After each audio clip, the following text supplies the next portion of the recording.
ನಿನ್ನ ಚಿತ್ತ ಮಕ್ಕಳಲ್ಲಿ ನೆರವೇರಬೇಕಪ್ಪ. ಅಡ್ಡಿಗಳು ಮುರಿಬೇಕು, ತಡೆಗಳು ಮುರಿಯಲ್ಪಡಲಿ. ನಿನ್ನ ಮನೆಗೆ ನಾವು ಬಂದಿದ್ದೇವೆ, ನಮ್ಮನ್ನು ಆಶೀರ್ವದಿಸು. ನಿನ್ನ ಆಶೀರ್ವಾದ ಒಬ್ಬೊಬ್ಬರ ಮೇಲೆ ಬರಲಿ, ಸಮಾಧಾನ ಬರಲಿ ದೇವರೇ, ಸಂತೋಷ ಬರಲಿ, ನೆಮ್ಮದಿ ಬರಲಿ ದೇವರೇ. ಇಬ್ಬರಾಗಿ ಮೂರಾಗಿ ನಾವು ಕೂಡಿ ಬಂದಿರುವಾಗ ನಮ್ಮ ಮಧ್ಯದಲ್ಲಿ ನೀನಿದ್ದು ಕಾರ್ಯ ಮಾಡು ಎಂದು ನಾನು ಪ್ರಾರ್ಥಿಸ್ತೇನೆ. ಡೆಮೋನಿಕ್ ಸ್ಪಿರಿಟ್ನ ವರ್ಕ್, ಆ್ಯಂಟಿ ಎಗನಿಸ್ಟ್ ಸ್ಪಿರಿಟ್ನ ವರ್ಕ್, ಎಲ್ಲ ಚಂಚಲತೆಯ ಒಂದು ವರ್ಕ್ ಯೇಸುವಿನ ನಾಮದಲ್ಲಿ ಕಟ್ಟಲ್ಪ. ಸ್ವಲ್ಪ ಸಮಯ ನಿನ್ನ ವಾಕ್ಯಕ್ಕಾಗಿ ನಾವು ಸಿದ್ಧರಾಗಿರುವಾಗ ಒಬ್ಬೊಬ್ಬರನ್ನ ಆಶೀರ್ವದಿಸು. ಇಲ್ಲಿವರೆಗಪ್ಪ ನಿನ್ನ ಮಕ್ಕಳು ಮನಪೂರ್ತಿಯಾಗಿ ಆರಾಧಿಸಿದ್ದಾರೆ, ಆರಾಧಿಸಲ್ಪಟ್ಟ ಪ್ರತಿಯೊಬ್ಬರನ್ನ ಆಶೀರ್ವದಿಸು. ಮುಂದಿನ ಭಾಗದಲ್ಲಿ ನಿನ್ನ ಚಿತ್ತ ನೆರವೇರಲಿ. ಪ್ರಾರ್ಥನೆ ಕೇಳೋದಕ್ಕೆ ಸ್ತೋತ್ರ. ಹೃದಯಕ್ಕೆ ತಕ್ಕ ಮಾತನಾಡುವ ದೇವರೇ, ನಮ್ಮನ್ನು ನೀನು ಬಲಪಡಿಸು, ನಿನ್ನ ಆತ್ಮನಿಂದ ತುಂಬಿಸು. ನೀನೇ ನಮ್ಮೊಂದಿಗೆ ಮಾತನಾಡಿ ಬಲಪಡಿಸು. ಮಹಿಮೆ ನಿನಗೆ. ಯೇಸುವಿನ ನಾಮದಲ್ಲಿ ಪ್ರಾರ್ಥನೆ ಮಾಡಿ ಬೇಡಿ ಹೊಂದಿಕೊಳ್ತೇವೆ ನಮ್ಮ ಜೀವಳ ತಂದೆ. ಆಮೆನ್. ಹಲ್ಲೆಲೂಯಾ. ಎಲ್ಲ ಸಂತೋಷವಾಗಿದ್ದೀರಾ? ದೇವರಿಗೆ ಸ್ತೋತ್ರ. ನಾವೆಲ್ಲ ದೇವರ ಸನ್ನಿಧಾನದಲ್ಲಿದ್ದೀವಿ. ಆಮೆನ್. ಈ ದಿನದಲ್ಲೂ ನಾವು ದೇವರ ಸಂದೇಶಕ್ಕಾಗಿ ತೆಗೆದುಕೊಂಡಂಥ ಒಂದು ಭಾಗ ಲೂಕನು ಬರೆದ ಸುವಾರ್ತೆ 13ನೇ ಅಧ್ಯಾಯ 11ರಿಂದ 17ನೇ ವಚನದವರೆಗೂ ನಾವು ಧ್ಯಾನ ಮಾಡಿ ನೋಡುವಾಗ ಅಲ್ಲಿ ನಿರಾಶೆಗೊಂಡ ಒಂದು ಹೆಂಗಸನ್ನು ಯೇಸು ಆಕೆಯನ್ನು ಬಿಡುಗಡೆ ಮಾಡಿ ನಡೆಸೋದನ್ನು ಈ ಅಧ್ಯಾಯದಲ್ಲಿ ನಾವು ಕಾಣ್ತೇವೆ. ಸತ್ಯವೇದದ ಪ್ರಕಾರ ಇಲ್ಲಿ ಯೇಸು ಒಂದು ಆರಾಧನೆಯಲ್ಲಿ ಸಭೆಯಲ್ಲಿ ಸಂದೇಶ ಕೊಡುವಾಗ ಅವನೆಲ್ಲರನ್ನ ಗಮನಿಸಿ ನೋಡ್ತಾ ಇದ್ದಾನೆ. ಪ್ರತಿಯೊಬ್ಬರನ್ನು ನೋಡ್ತಾ ನೋಡ್ತಾ ನೋಡ್ತಾ ಬರುವಾಗ ಒಬ್ಬಾಕೆಯ ಮೇಲೆ ಯೇಸುವಿನ ದೃಷ್ಟಿ ಬೀಳೋದನ್ನು ಈ ಸತ್ಯವೇದ ತಿಳಿಯಪಡಿಸುತ್ತೆ.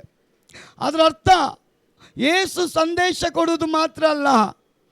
ವಾಕ್ಯ ಹೇಳ್ತದೆ, ಮನುಷ್ಯನ ಮುಖವನ್ನು ನೋಡುವಾಗ ದೇವರು ಹೃದಯವನ್ನು ನೋಡ್ತಾನೆ. ಯೇಸು ಇಲ್ಲಿ ಹೃದಯವನ್ನು ನೋಡ್ತಾ ಇದ್ದಾನೆ.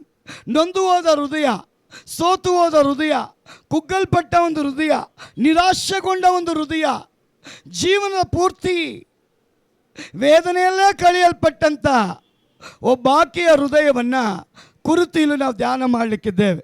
ಇಲ್ಲಿ ವಚನ ಹೇಳ್ತದೆ, ಅಲ್ಲಿ 18 ವರ್ಷಗಳಿಂದ ದೆವ್ವ ಬಡಿದು ಮೈಯಲ್ಲಿ ರೋಗವುಳ್ಳ ಒಬ್ಬ ಸ್ತ್ರೀ ಅಲ್ಲಿರೋದನ್ನು ಸತ್ಯವೇದ ತಿಳಿಯಪಡಿಸುತ್ತೆ. ವಾಕ್ಯ ಹೇಳ್ತದೆ 18 ವರ್ಷಗಳಿಂದ ದೆವ್ವ ಬಡಿದು ಅಂತ ಬರೆಯಲ್ಪಟ್ಟಿದೆ. ದೆವ್ವ ಹಿಡಿದು ಅಂತ ಬರೆದಿಲ್ಲ, ದೆವ್ವ ಬಡಿದು. ಅದರರ್ಥ ಸಾಮಾನ್ಯವಾಗಿ ಶರೀರದಲ್ಲಿ ಅನೇಕ ವಿಧವಾದ ರೋಗಗಳು ಬರೋದು ಸಹಜ. ಕ್ಯಾನ್ಸರ್ ಬರುತ್ತೆ, ಏಡ್ಸ್ ಬರುತ್ತೆ, ಹೊಟ್ಟೆ ನೋವು ಬರುತ್ತೆ, ತಲೆನೋವು ಬರುತ್ತೆ, ಅನೇಕ ವಿಧವಾದ ರೋಗಗಳು ಶರೀರಕ್ಕೆ ಬರೋದು ಸಹಜ.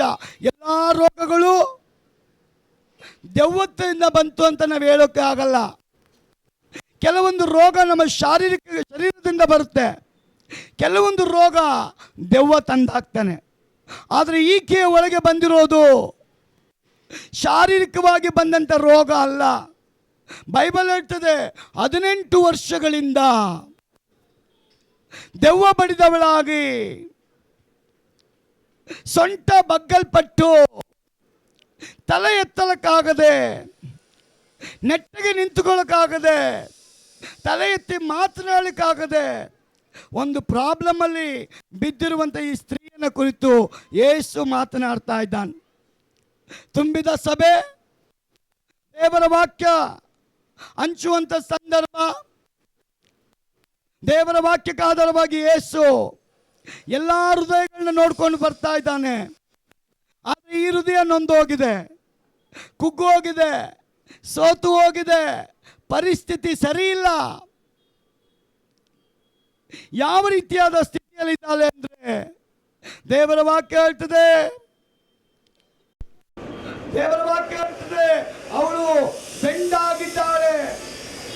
18 ವರ್ಷಗಳಿಂದ ಆಕೆ ನಡು ಬೊಗ್ಗಲ್ಪಟ್ಟಿದೆ, ನೆಟ್ಟಗೆ ನಿಲ್ಲಕ್ಕಾಗಲ್ಲ, ತಲೆ ಎತ್ತಿ ಮಾತಾಡಕ್ಕಾಗಲ್ಲ.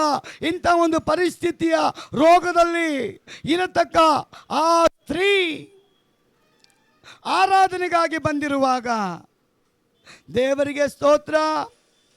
ಬೈಬಲ್ ಹೇಳ್ತದೆ 18 ವರ್ಷಗಳಿಂದ ಈ ಪ್ರಾಬ್ಲಮ್ ಇರತಕ್ಕವಳಿಗೆ ಯೇಸು ಸ್ವಾಮಿ ಆಕೆ ಹೃದಯವನ್ನು ನೋಡಿ ಆಕೆಗೆ ಒಂದು ಮಾತು ಹೇಳ್ತಾನೆ, ಅಮ್ಮ ಮುಂದೆ ಬಾ, ಮುಂದೆ ಬಾ. ಮುಂದೆ ಕರೆಯಲ್ಪಟ್ಟು ಯೇಸು ಹೇಳುವಂತ ಒಂದು ಮಾತು, ಅಮ್ಮ ನಿನಗೆ ರೋಗ ಬಿಡುಗಡೆ ಆಯಿತು, ಅಮ್ಮ ನಿನಗೆ ರೋಗ ಬಿಡುಗಡೆ ಆಯಿತು. ಎಂಥ ಒಂದು ಮಾತು! ಎಲ್ಲರ ನೋಡುವ ರೀತಿಯಲ್ಲಿ, ಎಲ್ಲರೂ ಇರುವಂಥ ಸಂದರ್ಭದಲ್ಲಿ ಹೃದಯ ಒಡೆಯಲ್ಪಟ್ಟವಳನ್ನು ಹತ್ತಿರ ಕರೆದು ಯೇಸು ಹೇಳುವಂಥದ್ದು, ಅಮ್ಮ ನಿನ್ನ ರೋಗ ಬಿಡುಗಡೆ ಆಯಿತು. ನೋಡಿ, ಯೇಸು ಮಾತನಾಡುವಾಗಲೇ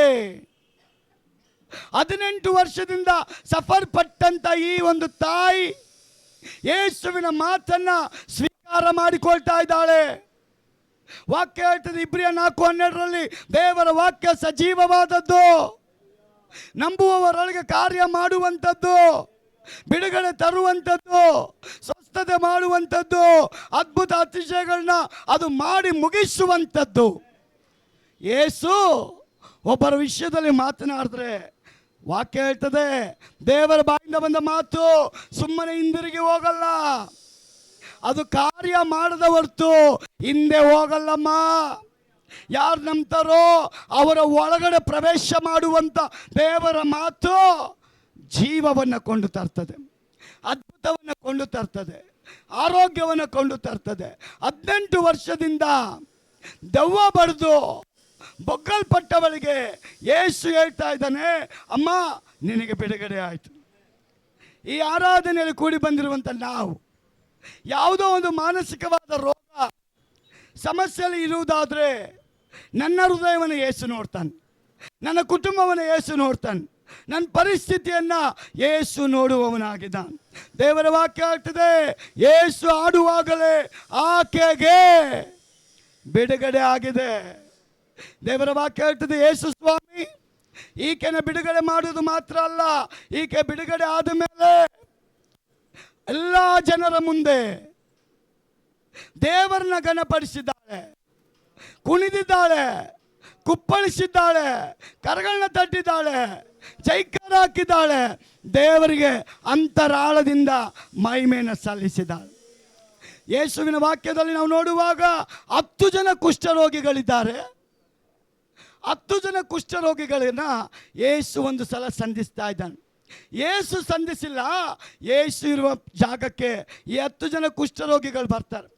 ಚರಿತ್ರೆ ಹೇಳ್ತದೆ ಕುಷ್ಠರೋಗಿ ಬೈಬಲ್ ಪ್ರಕಾರ ಏನು ಮಾಡಬೇಕು ಅಂದರೆ, ದೇವರ ವಾಕ್ಯಕ್ಕೆ ಆಧಾರವಾಗಿ ನಾವು ನೋಡುವಾಗ ಯಾಜಕ ಕಾಂಡದಲ್ಲಿ ದೇವರ ವಾಕ್ಯ ಹೇಳ್ತದೆ,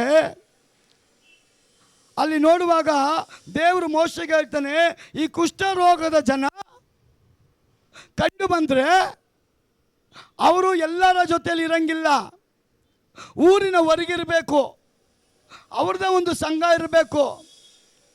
ಅವರು ಕುಷ್ಠರೋಗಿ ಉಳ್ಳವರು ಅಂತ ಹೆಂಗೆ ಗೊತ್ತಾಗೋದು ಅಂದರೆ, ಬೈಬಲ್ ಪ್ರಕಾರ ದೇವರು ಹೇಳ್ತಾನೆ ಅವ್ರು ಏನು ಮಾಡಬೇಕು, ಬಟ್ಟೆ ಹರ್ಕೊಬೇಕು, ಕೂದಲು ಕೆಡಿಸ್ಕೊಬೇಕು.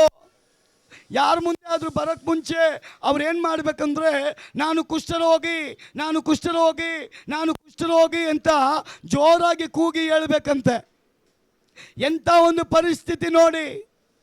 ಈ ಕುಷ್ಠರೋಗಿಗಳು 10 ಜನ ಯೇಸುವಿನ ಬಳಿಗೆ ಬರುವಾಗ ಬಟ್ಟೆ ಹರಿಯಲ್ಪಟ್ಟಿದೆ, ಕೂದಲು ಕೆದರಲ್ಪಟ್ಟಿದೆ. ಯೇಸುವೆ ಯೇಸುವೆ ಯೇಸುವೆ, ನಾವು ಕುಷ್ಠರೋಗವುಳ್ಳವರು ಯೇಸುವಿನ ಬಳಿಗೆ ಬಂದಿದ್ದಾರೆ. ಆ ಯೇಸು ಅವರ ಹೃದಯವನ್ನು ಕಂಡು ನಿಜವಾಗಲೂ ಪಶ್ಚಾತ್ತಾಪದಿಂದ ಬಂದ ನಿಮಿತ್ತವಾಗಿ ಯೇಸು ಹೇಳ್ತಾನೆ, ನಿಮ್ಮ ಮೈಯನ್ನ ಆ ಅಪನಂಬಿಕೆ ಉಳ್ಳ ಯಾಜಕರಿಗೆ ಹೋಗಿ ತೋರಿಸ್ರಿ. ನಿಕೋದೇಮ ಯಾಜಕ, ನಿಕೋದೇಮ ಪಾಸ್ಟರ್, ಆದರೆ ನಿಜವಾದ ಸತ್ಯ ಗೊತ್ತಿಲ್ಲ, ಬೋಧನೆ ಮಾಡ್ತಾ ಇದ್ದಾನೆ. ಯೇಸು ಹೇಳ್ತಾನೆ, ಒಬ್ಬನು ಹೊಸದಾಗಿ ಹುಟ್ಟದೆ ಹೋದರೆ ದೇವರ ರಾಜ್ಯಕ್ಕೆ ಅವನು ಸೇರಲಾರ. ನಿಕೋದೇಮನಿಗೆ ತಲೆ ಕೆಟ್ಟೋಯ್ತು, ಯೇಸುವಿನ ಮಾತು ಅವನಿಗೆ ಅರ್ಥ ಆಗ್ತಾ ಇಲ್ಲ. ಅವನ ತಲೆ ಕೆಟ್ಟವನಾಗಿ ಯೋಚನೆ ಮಾಡ್ತಾ ಇದ್ದಾನೆ. ಒಬ್ಬ ಮುದುಕ ಒಬ್ಬ ವಯಸ್ಸಾದವನು ತಾಯಿಯ ಗರ್ಭದಲ್ಲಿ ಹೋಗಿ ಹೊಸದಾಗಿ ಹುಟ್ಟೋದಕ್ಕೆ ಸಾಧ್ಯನಾ? ಅದನ್ನು ಅರಿಯಲ್ಪಟ್ಟಂತೆ ಯೇಸು ಹೇಳ್ತಾನೆ, ನಿಕೋದೇಮನೇ, ನೀನು ಬೋಧಕ, ಮೋಶೆ ಧರ್ಮಶಾಸ್ತ್ರ ಓದಿದೆಯಲ್ಲ, ಪ್ರವಾದನೆಗಳು ಕೇಳಿದೆಯಲ್ಲ, ಎಲ್ಲ ಗೊತ್ತಿದ್ದು ದೇವರ ರಾಜ್ಯಕ್ಕೆ ಹೋಗುವಂಥ ರಹಸ್ಯ ನಿನಗೆ ತಿಳಿಯಲಿಲ್ವಾ? ಪ್ರಿಯ ಸಹೋದರಿ, ಇದರ ಅರ್ಥ ಬೋಧಕರಾಗಿದ್ರು ದೇವರ ರಾಜ್ಯ ಗೊತ್ತಿಲ್ಲ ಅಂದರೆ ವೇಸ್ಟ್. ನಿಕೋದೇಮನಿಗೆ ಯೇಸು ಹೇಳ್ತಾನೆ, ಹೊಸದಾಗಿ ಹುಟ್ಟದೆ ಹೋದರೆ ದೇವರ ರಾಜ್ಯ ಅವನು ಕಾಣೋದಕ್ಕೆ ಆಗೋದಿಲ್ಲ. ಹೊಸದಾಗಿ ಹುಟ್ಟುವುದಕ್ಕೋಸ್ಕರನೇ ಯೇಸು ಜನರನ್ನು ಆರಿಸ್ಕೊಳ್ತಾ ಇದ್ದಾರೆ. ಈ ಆಲಯದಲ್ಲಿ ಪ್ರಸಂಗ ಮಾಡುವಂಥ ಯೇಸುವಿನ ದೃಷ್ಟಿ 18 ವರ್ಷದಿಂದ ಗೂನಾಗಲ್ಪಟ್ಟವಳಿಗೆ ಯೇಸು ಹೇಳುವಂಥದ್ದು, ನಿನ್ನ ರೋಗ ವಾಸಿಯಾಗಿದೆ, ನಿನ್ನ ರೋಗ ಬಿಡುಗಡೆ ಆಗಿದೆ. ಪ್ರಿಯ ಸಹೋದರ ಸಹೋದರಿಯೇ, ಬಿಡುಗಡೆ ಮಾಡೋದು ಮನುಷ್ಯ ಕುಮಾರನು ಮಾತ್ರ, ಇನ್ಯಾರಿಂದಲೂ ನಮಗೆ ಬಿಡುಗಡೆ ಇಲ್ಲ ಅಂತ ಬೈಬಲ್ ಹೇಳ್ತದೆ. ಆದ ಕಾರಣ 10 ಜನ ಕುಷ್ಠರೋಗಿಗಳನ್ನ ಯೇಸು ಬಿಡುಗಡೆ ಮಾಡಿಬಿಟ್ಟಿದ್ದಾನೆ. ಹೋಗಿ ನಿಮ್ಮ ಶರೀರವನ್ನು ಯಾರಿಗೆ ತೋರಿಸ್ರಿ, ನಿಮ್ಮ ಮೈಯನ್ನು ಯಾರಿಗೆ ತೋರಿಸ್ರಿ, ನಡೆದಂಥ ಅದ್ಭುತವನ್ನು ಯಾರಿಗೆ ತೋರಿಸ್ರಿ, ಯೇಸು ಜೀವಂತವಾಗಿದ್ದಾನೆ ಅಂತ ಯಾರಿಗೆ ನೀವು ತೋರಿಸಬೇಕು? ಅವನ ಮಾತನ್ನು ಯಾರು ನಂಬುತ್ತಾರೋ ಅವರಿಗೆ ಅದ್ಭುತ, ಯಾರು ನಂಬುತ್ತಾರೋ ಅವರಿಗೆ ಅದ್ಭುತ. ಒಂದು ಹಲ್ಲೆಲೂಯ. ನಿಮ್ಗೇನು ಅದ್ಭುತ ಆದರೂ ನಾವು ಹಲ್ಲೆಲೂಯ ಬರಲ್ಲ.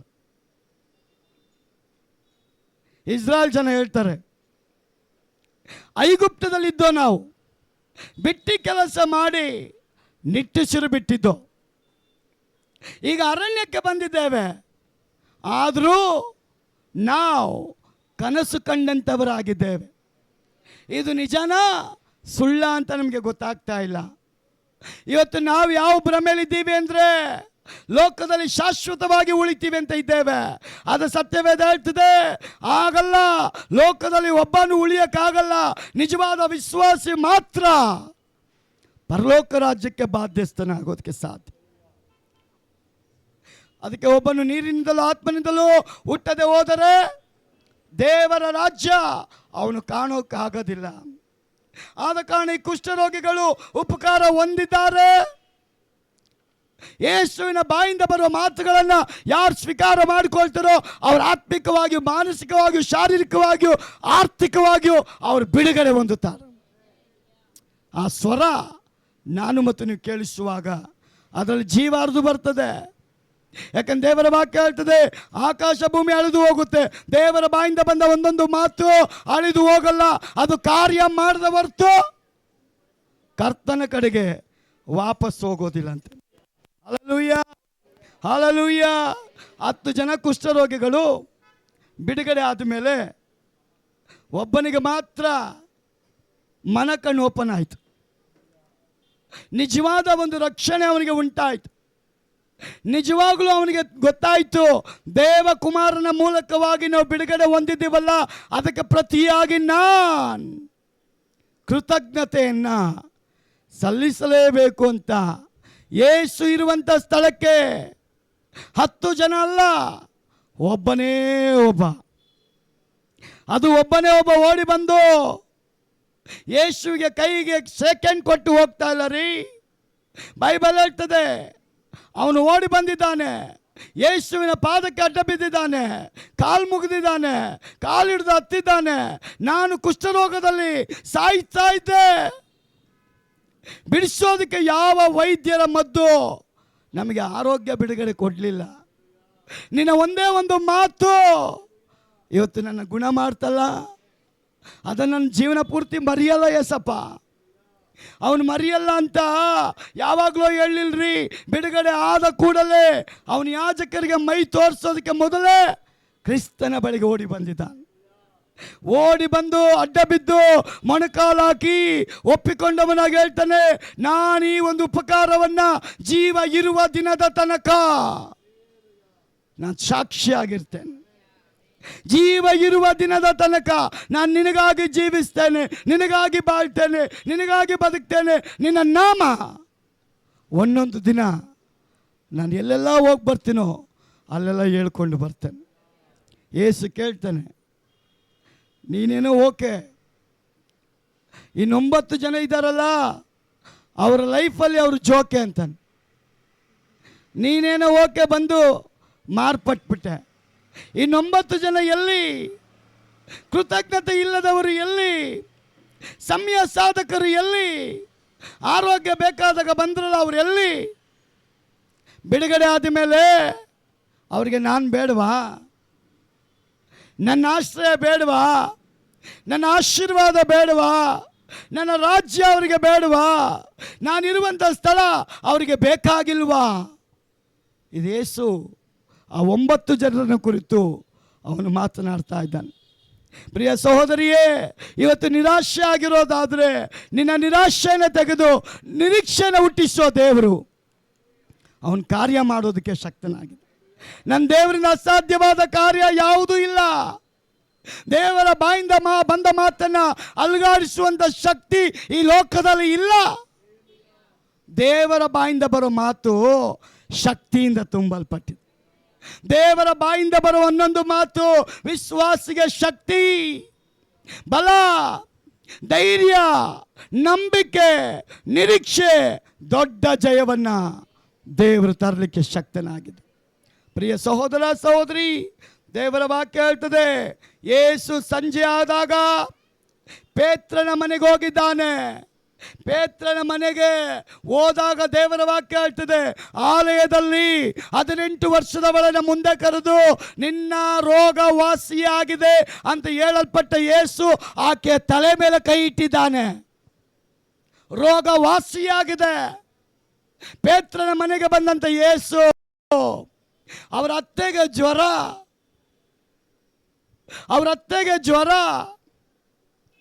ದೇವರ ವಾಕ್ಯ ಹೇಳ್ತದೆ, ಯೇಸು ಅವರ ಅತ್ತೆಯ ಬೆರಳನ್ನ ಮುಟ್ಟುವಾಗಲೇ ಅವಳ ಅತ್ತೆ ಗುಣಹೊಂದಿ ಯೇಸುವಿಗೆ ಉಪಚಾರ ಮಾಡಿದರಂತೆ. ಒಂದಲ್ಲೇಲು ಹೇಳ್ರಿ, ಯೇಸು ಎಲ್ಲಿರ್ತಾನೋ ಅವನ ಶಕ್ತಿ ಹೊರಡು ಬರುತ್ತೆ. ಇವತ್ತು ದೇವರ ಮನೆಗೆ ನಾವು ಬಂದಿದ್ದೇವಾ? ಈ ಒಂದು ಆರಾಧನೆಯಲ್ಲಿ ಅದೇ ಯೇಸುವಿನ ದೃಷ್ಟಿ ಇವತ್ತು ನನ್ನ ಮೇಲೆ ಬೀಳುವುದಕ್ಕೆ ಅದು ಶಕ್ತವಾಗಿದೆ. ನಿನ್ನ ಹೃದಯ ಯೇಸುವನ್ನು ನೋಡುವುದಾದ್ರೆ ದಾವೀದ ಹೇಳ್ತಾನೆ, ದೇವರ ಮುಖವನ್ನು ನೋಡು, ನಿನ್ನ ಮುಖ ಪ್ರಕಾಶಗೊಳ್ಳುತ್ತೆ. ಯಾರು ದೇವರನ್ನು ನೋಡ್ತಾರೋ ಅವರು ನಿರಾಶೆ ಹೊಂದಲ್ಲ, ಆಶಾಭಂಗ ಪಡಲ್ಲ, ನಾಚಿಕೆ ಆಗಲ್ಲ, ಅವ್ರ ಕೈ ದೇವರು ಬಿಡಲ್ಲ. ಸದಾಕಾಲ ಅವರ ಕೈಯನ್ನು ಯೇಸು ಹಿಡ್ಕೊಳ್ತಾನೆ. ಯಾಕೆ ಈ ರೀತಿಯಾಗಿ ಯೇಸು ಮಾಡಿದ್ದಾನೆ ಅಂದರೆ ದೇವರ ವಾಕ್ಯ ಹೇಳ್ತದೆ. ಪ್ರಿಯ ಸಹೋದರ ಸಹೋದರಿಯೇ, ಮತ್ತಾಯನ ಬರೆದ ಸುವಾರ್ತೆ 14ನೇ ಅಧ್ಯಾಯ 8ನೇ ಅಧ್ಯಾಯ 14ರಿಂದ ಓದುವಾಗ ದೇವರ ವಾಕ್ಯ ಹೇಳ್ತದೆ, ಅವನ ಅತ್ತೆಗೆ ಜ್ವರ ಬಿಡುಗಡೆ ಮಾಡಲ್ಪಟ್ಟಂತೆ ಯೇಸು ಅದೇ 15-16 ನೋಡುವಾಗ ಸಂಜೆಯಾಗಲು ದೆವ್ವ ಹಿಡಿದ ಬಹಳ ಜನರನ್ನ ಆತನ ಬಳಿಗೆ ಕರೆತಂದರು. ಆತನ ಮಾತು ಮಾತ್ರದಿಂದಲೇ ದೆವ್ವಗಳನ್ನು ಬಿಡಿಸಿದಲ್ಲದೆ ಮೈಯಲ್ಲಿ ನೆಟ್ಟಗಿಲ್ಲದವರನ್ನ, ಒಂದಲ್ಲೇಲೂಯ, ಮೈಯಲ್ಲಿ ನೆಟ್ಟಗಿಲ್ಲದವರನ್ನ ಯೇಸು ವಾಸಿ ಮಾಡಿದ. ಎಷ್ಟು ಜನ ನಂಬ್ತೀರಿ ಯೇಸು ವಾಸಿ ಮಾಡ್ತಾನೆ ಅಂತ? ನಿಜ ಹೇಳ್ತೀನಿ, ನಿಮ್ಮ ಪ್ರಾರ್ಥನೆಗೆ ಶಕ್ತಿ ಇದೆ, ನಿಮ್ಮ ಮೊಣಕಾಲಿಗೆ ಶಕ್ತಿ ಇದೆ. ನೀವು ಯೇಸುವಿನ ನಾಮದಲ್ಲಿ ಆಡೋ ಮಾತಿಗೆ ಶಕ್ತಿ ಇದೆ ರೀ. ನಿಮಗದು ಗೊತ್ತಿಲ್ಲ, ನೀವು ಆಡಿ ನೋಡ್ರಿ, ಆ ಶಕ್ತಿಗೆ ದೇವರು ಉತ್ತರ ಕೊಡ್ತಾನೆ. ನೀವು ಯಾರಿಗಾದ್ರೂ ಪ್ರಾರ್ಥನೆ ಮಾಡಿ ನೋಡ್ರಿ, ದೇವರು ಬಿಡುಗಡೆ ಮಾಡ್ತಾನೆ. ಕಾರಣ ನಿನ್ನ ಫೇತ್ ಇನ್ಕ್ರೀಸ್ ಮಾಡೋಕ್ಕೆ, ನಿನ್ನ ನಂಬಿಕೆಯನ್ನು ಹೆಚ್ಚಿಸೋದಕ್ಕೆ. ದೇವರು ಅವನ ನಾಮದಲ್ಲಿ ಮಾಡುವ ಪ್ರಾರ್ಥನೆಗೆ ಜ್ವರ ಹೋಗುತ್ತೆ, ರೋಗ ಹೋಗುತ್ತೆ, ದೆವ್ವ ಹೋಗುತ್ತೆ, ಅಂಧಕಾರದ ಕತ್ತಲೆಯ ಬಲಗಳು ಮುರಿಯಲ್ಪಡುತ್ತೆ. ಕಾರಣ ನಂಬಲದಿಂದಲ್ಲ, ದೈವಿಕವಾದ ದೇವರ ಶಕ್ತಿಯಿಂದ. ಪೇತ್ರನ ಮನೆಗೆ ಹೋದಂಥ ಯೇಸು ಸಂಜೆಯಾಗುವಾಗ ಅನೇಕ ರೋಗ ಪೀಡಿತರು, ದೆವ್ವ ಹಿಡಿಯಲ್ಪಟ್ಟವರು ಅವನ ಮಾತು ಮಾತ್ರದಿಂದಲೇ, ಅವನಿಗೆ ಯಾರಿಗಾದರೂ ಬೆಟ್ಟ ಹತ್ಬಿಟ್ಟು ಬಾ ಹೋಗು ಅಂತ ಕಳಿಸಿದ್ನ? ರೌಂಡ್ ಹೊಡಿ ಅಂತ ಕಳಿಸಿದ್ನ? ಕುಂಬಳಕಾಯಿ ತಗೊಂಬ ಅಂತ ಕಳಿಸಿದ್ನ? ಏನಾದರೂ ತಗೊಂಬಂದು ಅಡ್ಡಬೀಳು ಅಂತ ಕಳಿಸಿದ್ನ? ಯಾರೆಲ್ಲ ನಂಬಿಕೆಯಿಂದ ಅವನ ಬಾಯಿಂದ ಬರೋ ಮಾತನ್ನು ಸ್ವೀಕಾರ ಮಾಡ್ತಾರೋ ಆವಾಗಲೇ ಸ್ಪಾಟಲ್ಲೇ ಡ್ರಾ, ಆವಾಗಲೇ ಚೀಟಿ ಹಾಕಿ, ಆವಾಗಲೇ ಲಾಟ್ರಿ. ನಂಬವನಿಗೆ ಲಾಟ್ರಿ ಹೊಡೆಯುತ್ತೆ. ಎಷ್ಟೋ ವಿಶ್ವಾಸಿ ಇವತ್ತು ಯೇಸು ನಾಮದಲ್ಲಿ ಲಾಟ್ರಿ ತೊಗೊಂಬಂದು ಬುಕ್ಕಲ್ಲಿ ಇರ್ತಾರೆ. ಆ ಲಾಟ್ರಿ ಸತ್ರು ಹೊಡೆಯೋದು. ನಿನ್ನ ಲೈಫ್ ಲಾಟ್ರಿ ಹೊಡೆಯುತ್ತೆ ಯೇಸು ನಾಮದಲ್ಲಿ. ನನಗೆ ಎಷ್ಟೊಂದು ಜನ ಗೊತ್ತು, ಲಾಟ್ರಿ ತಗೊಳ್ಳೋದಂತೆ ಬೈಬಲಲ್ಲಿ ಒಳ್ಳೆ ಕೀರ್ತನೆಯಲ್ಲಿ ಇಡೋದಂತೆ. ಆ ದಿನ ಪೇಪರ್ ತೊಗೊಂಡು ಹುಡುಕಿದ್ದು ಬ್ರದರ್, ಒಂದು ನಂಬರ್ ಮಿಸ್ ಆಗ್ಬಿಡ್ತು ಬ್ರದರ್. ಒಂದು ನಂಬರ್ ಬರಲ್ಲ, ನಿನ್ನ ನಂಬರಲ್ಲಿ ಹೋಗಲ್ಲ. ನೀನು ಎಲ್ಲಿವರೆಗೂ ಬಿಡಲ್ಲ, ದೇವರು ಬಿಡಲ್ಲ. ದೇವರ ವಾಕ್ಯ ಹೇಳ್ತದೆ, ಸಹೋದರರು ಒಂದಾಗಿರೋದು ಎಷ್ಟೋ ರಮ್ಯವಾದದ್ದು. ಅಲ್ಲಿ ಜೀವ ಕಳಿಸಿಕೊಟ್ಟಿದ್ದೇನೆ, ಅಲ್ಲಿ ಆಶೀರ್ವಾದ ಕಳಿಸಿಕೊಟ್ಟಿದ್ದೇನೆ.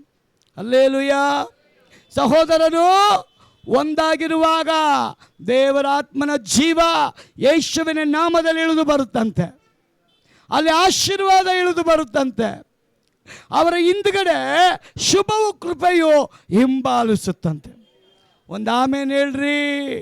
ಯಾರೆಲ್ಲ ಯೇಸುನ ನಂಬಿದ್ದೀರೋ, 18 ವರ್ಷ ಆಗಲಿ ರೋಗ, 20 ವರ್ಷ ಆಗಲಿ ರೋಗ, 38 ವರ್ಷ ಆಗಲಿ ರೋಗ, ನನ್ನ ಯೇಸು ಶಕ್ತನಾಗಿದ್ದಾನೆ. ಬಿಡುಗಡೆ ಮಾಡೋದಕ್ಕೆ ಶಕ್ತನಾಗಿದ್ದಾನೆ, ಸ್ವಸ್ಥತೆ ಕೊಡೋಕ್ಕೆ ಶಕ್ತನಾಗಿದ್ದಾನೆ, ಅದ್ಭುತ ಮಾಡೋಕ್ಕೆ ಶಕ್ತನಾಗಿದ್ದಾನೆ. ಅವನ ಮನೆಗೆ ಬಂದು ಅವನ ಮಾತನ್ನು ಶ್ರದ್ಧೆಯಿಂದ ಕೇಳೋದಾದರೆ ಆವಾಗಲೇ ಬಿಡುಗಡೆ. ಪ್ರಿಯ ಸಹೋದರಿ, ಅವರ ಅತ್ತೆ ಮನೆಗೆ, ಅವನ ಮನೆಗೆ, ಪೇತ್ರನ ಮನೆಗೆ ಅನೇಕ ರೋಗಸ್ಥರನ್ನು ಜನಗಳು ಕೊಂಡು ತಂದಿದ್ದಾರೆ. ಲೂಕ 4ನೇ ಅಧ್ಯಾಯ 17ರಿಂದ ಓದುವಾಗ ದೇವರ ವಾಕ್ಯ ಹೇಳ್ತದೆ, ಯೇಸು ಹೇಳ್ತಾನೆ, ನಮ್ಮ ಬೇನೆಗಳನ್ನು ತಾನೇ ತೆಗೆದುಕೊಂಡು ನಮ್ಮ ರೋಗಗಳನ್ನು ಹೊತ್ತುಕೊಂಡನು ಎಂದು ಯೆಶಾಯನೆಂಬ ಪ್ರವಾದಿಯಿಂದ ಮೊದಲೇ ದೇವರು ಕ್ರಿಸ್ತನನ ಕುರಿತು ಮಾತನಾಡಿದಾನಲ್ಲ. ನಮ್ಮ ರೋಗ ಹೋಗೋದಕ್ಕೆ ಏನು ಮಾಡಿದ್ದಾನೆ ಯೇಸು? ಬಾಧೆಗಳನ್ನು ಹೊತ್ತುಕೊಂಡಿದ್ದಾನೆ. ಅವನ ಬಾಸುಂಡಗಳಿಂದ ನಮ್ಮ ರೋಗಗಳಿಗೆ ಬಿಡುಗಡೆ, ಅವನ ಬಾಸುಂಡೆಗಳಿಂದ ನಮಗೆ ಬಿಡುಗಡೆ, ಅವನ ಬಾಸುಂಡೆಯಿಂದ ದೆವ್ವಗಳಿಗೆ ಬಿಡುಗಡೆ, ಅವನ ನಾಮದಲ್ಲಿ ಉಚ್ಚರಿಸುವಾಗಲೇ ಎಲ್ಲ ವ್ಯಾಧಿಗಳಿಗೆ ಬಿಡುಗಡೆ ಯೇಸುವಿನ ನಾಮದಲ್ಲಿ ಇದೆ. ಅದು ಯಾವುದೇ ನೋವಾಗಿರಲಿ. ಲೂಕ 4:17 ಓದುವಾಗ ಅವನು ಹೇಳ್ತಾನೆ, ಕರ್ತನ ಆತ್ಮನು ನನ್ನ ಮೇಲೆ ಇದೆ, ಆತನು ನನ್ನನ್ನು ಬಡವರಿಗೆ ಶುಭ ವರ್ತಮಾನವನ್ನು ಸಾರೋದಿಕ್ಕೆ. ಒಂದು ಹಲ್ಲೆಲೂಯಾ ಬರಲಿ. ಯಾಕೆ ಯೇಸುವನ್ನು ದೇವರು ಆರಿಸಿದ್ರಂತೆ?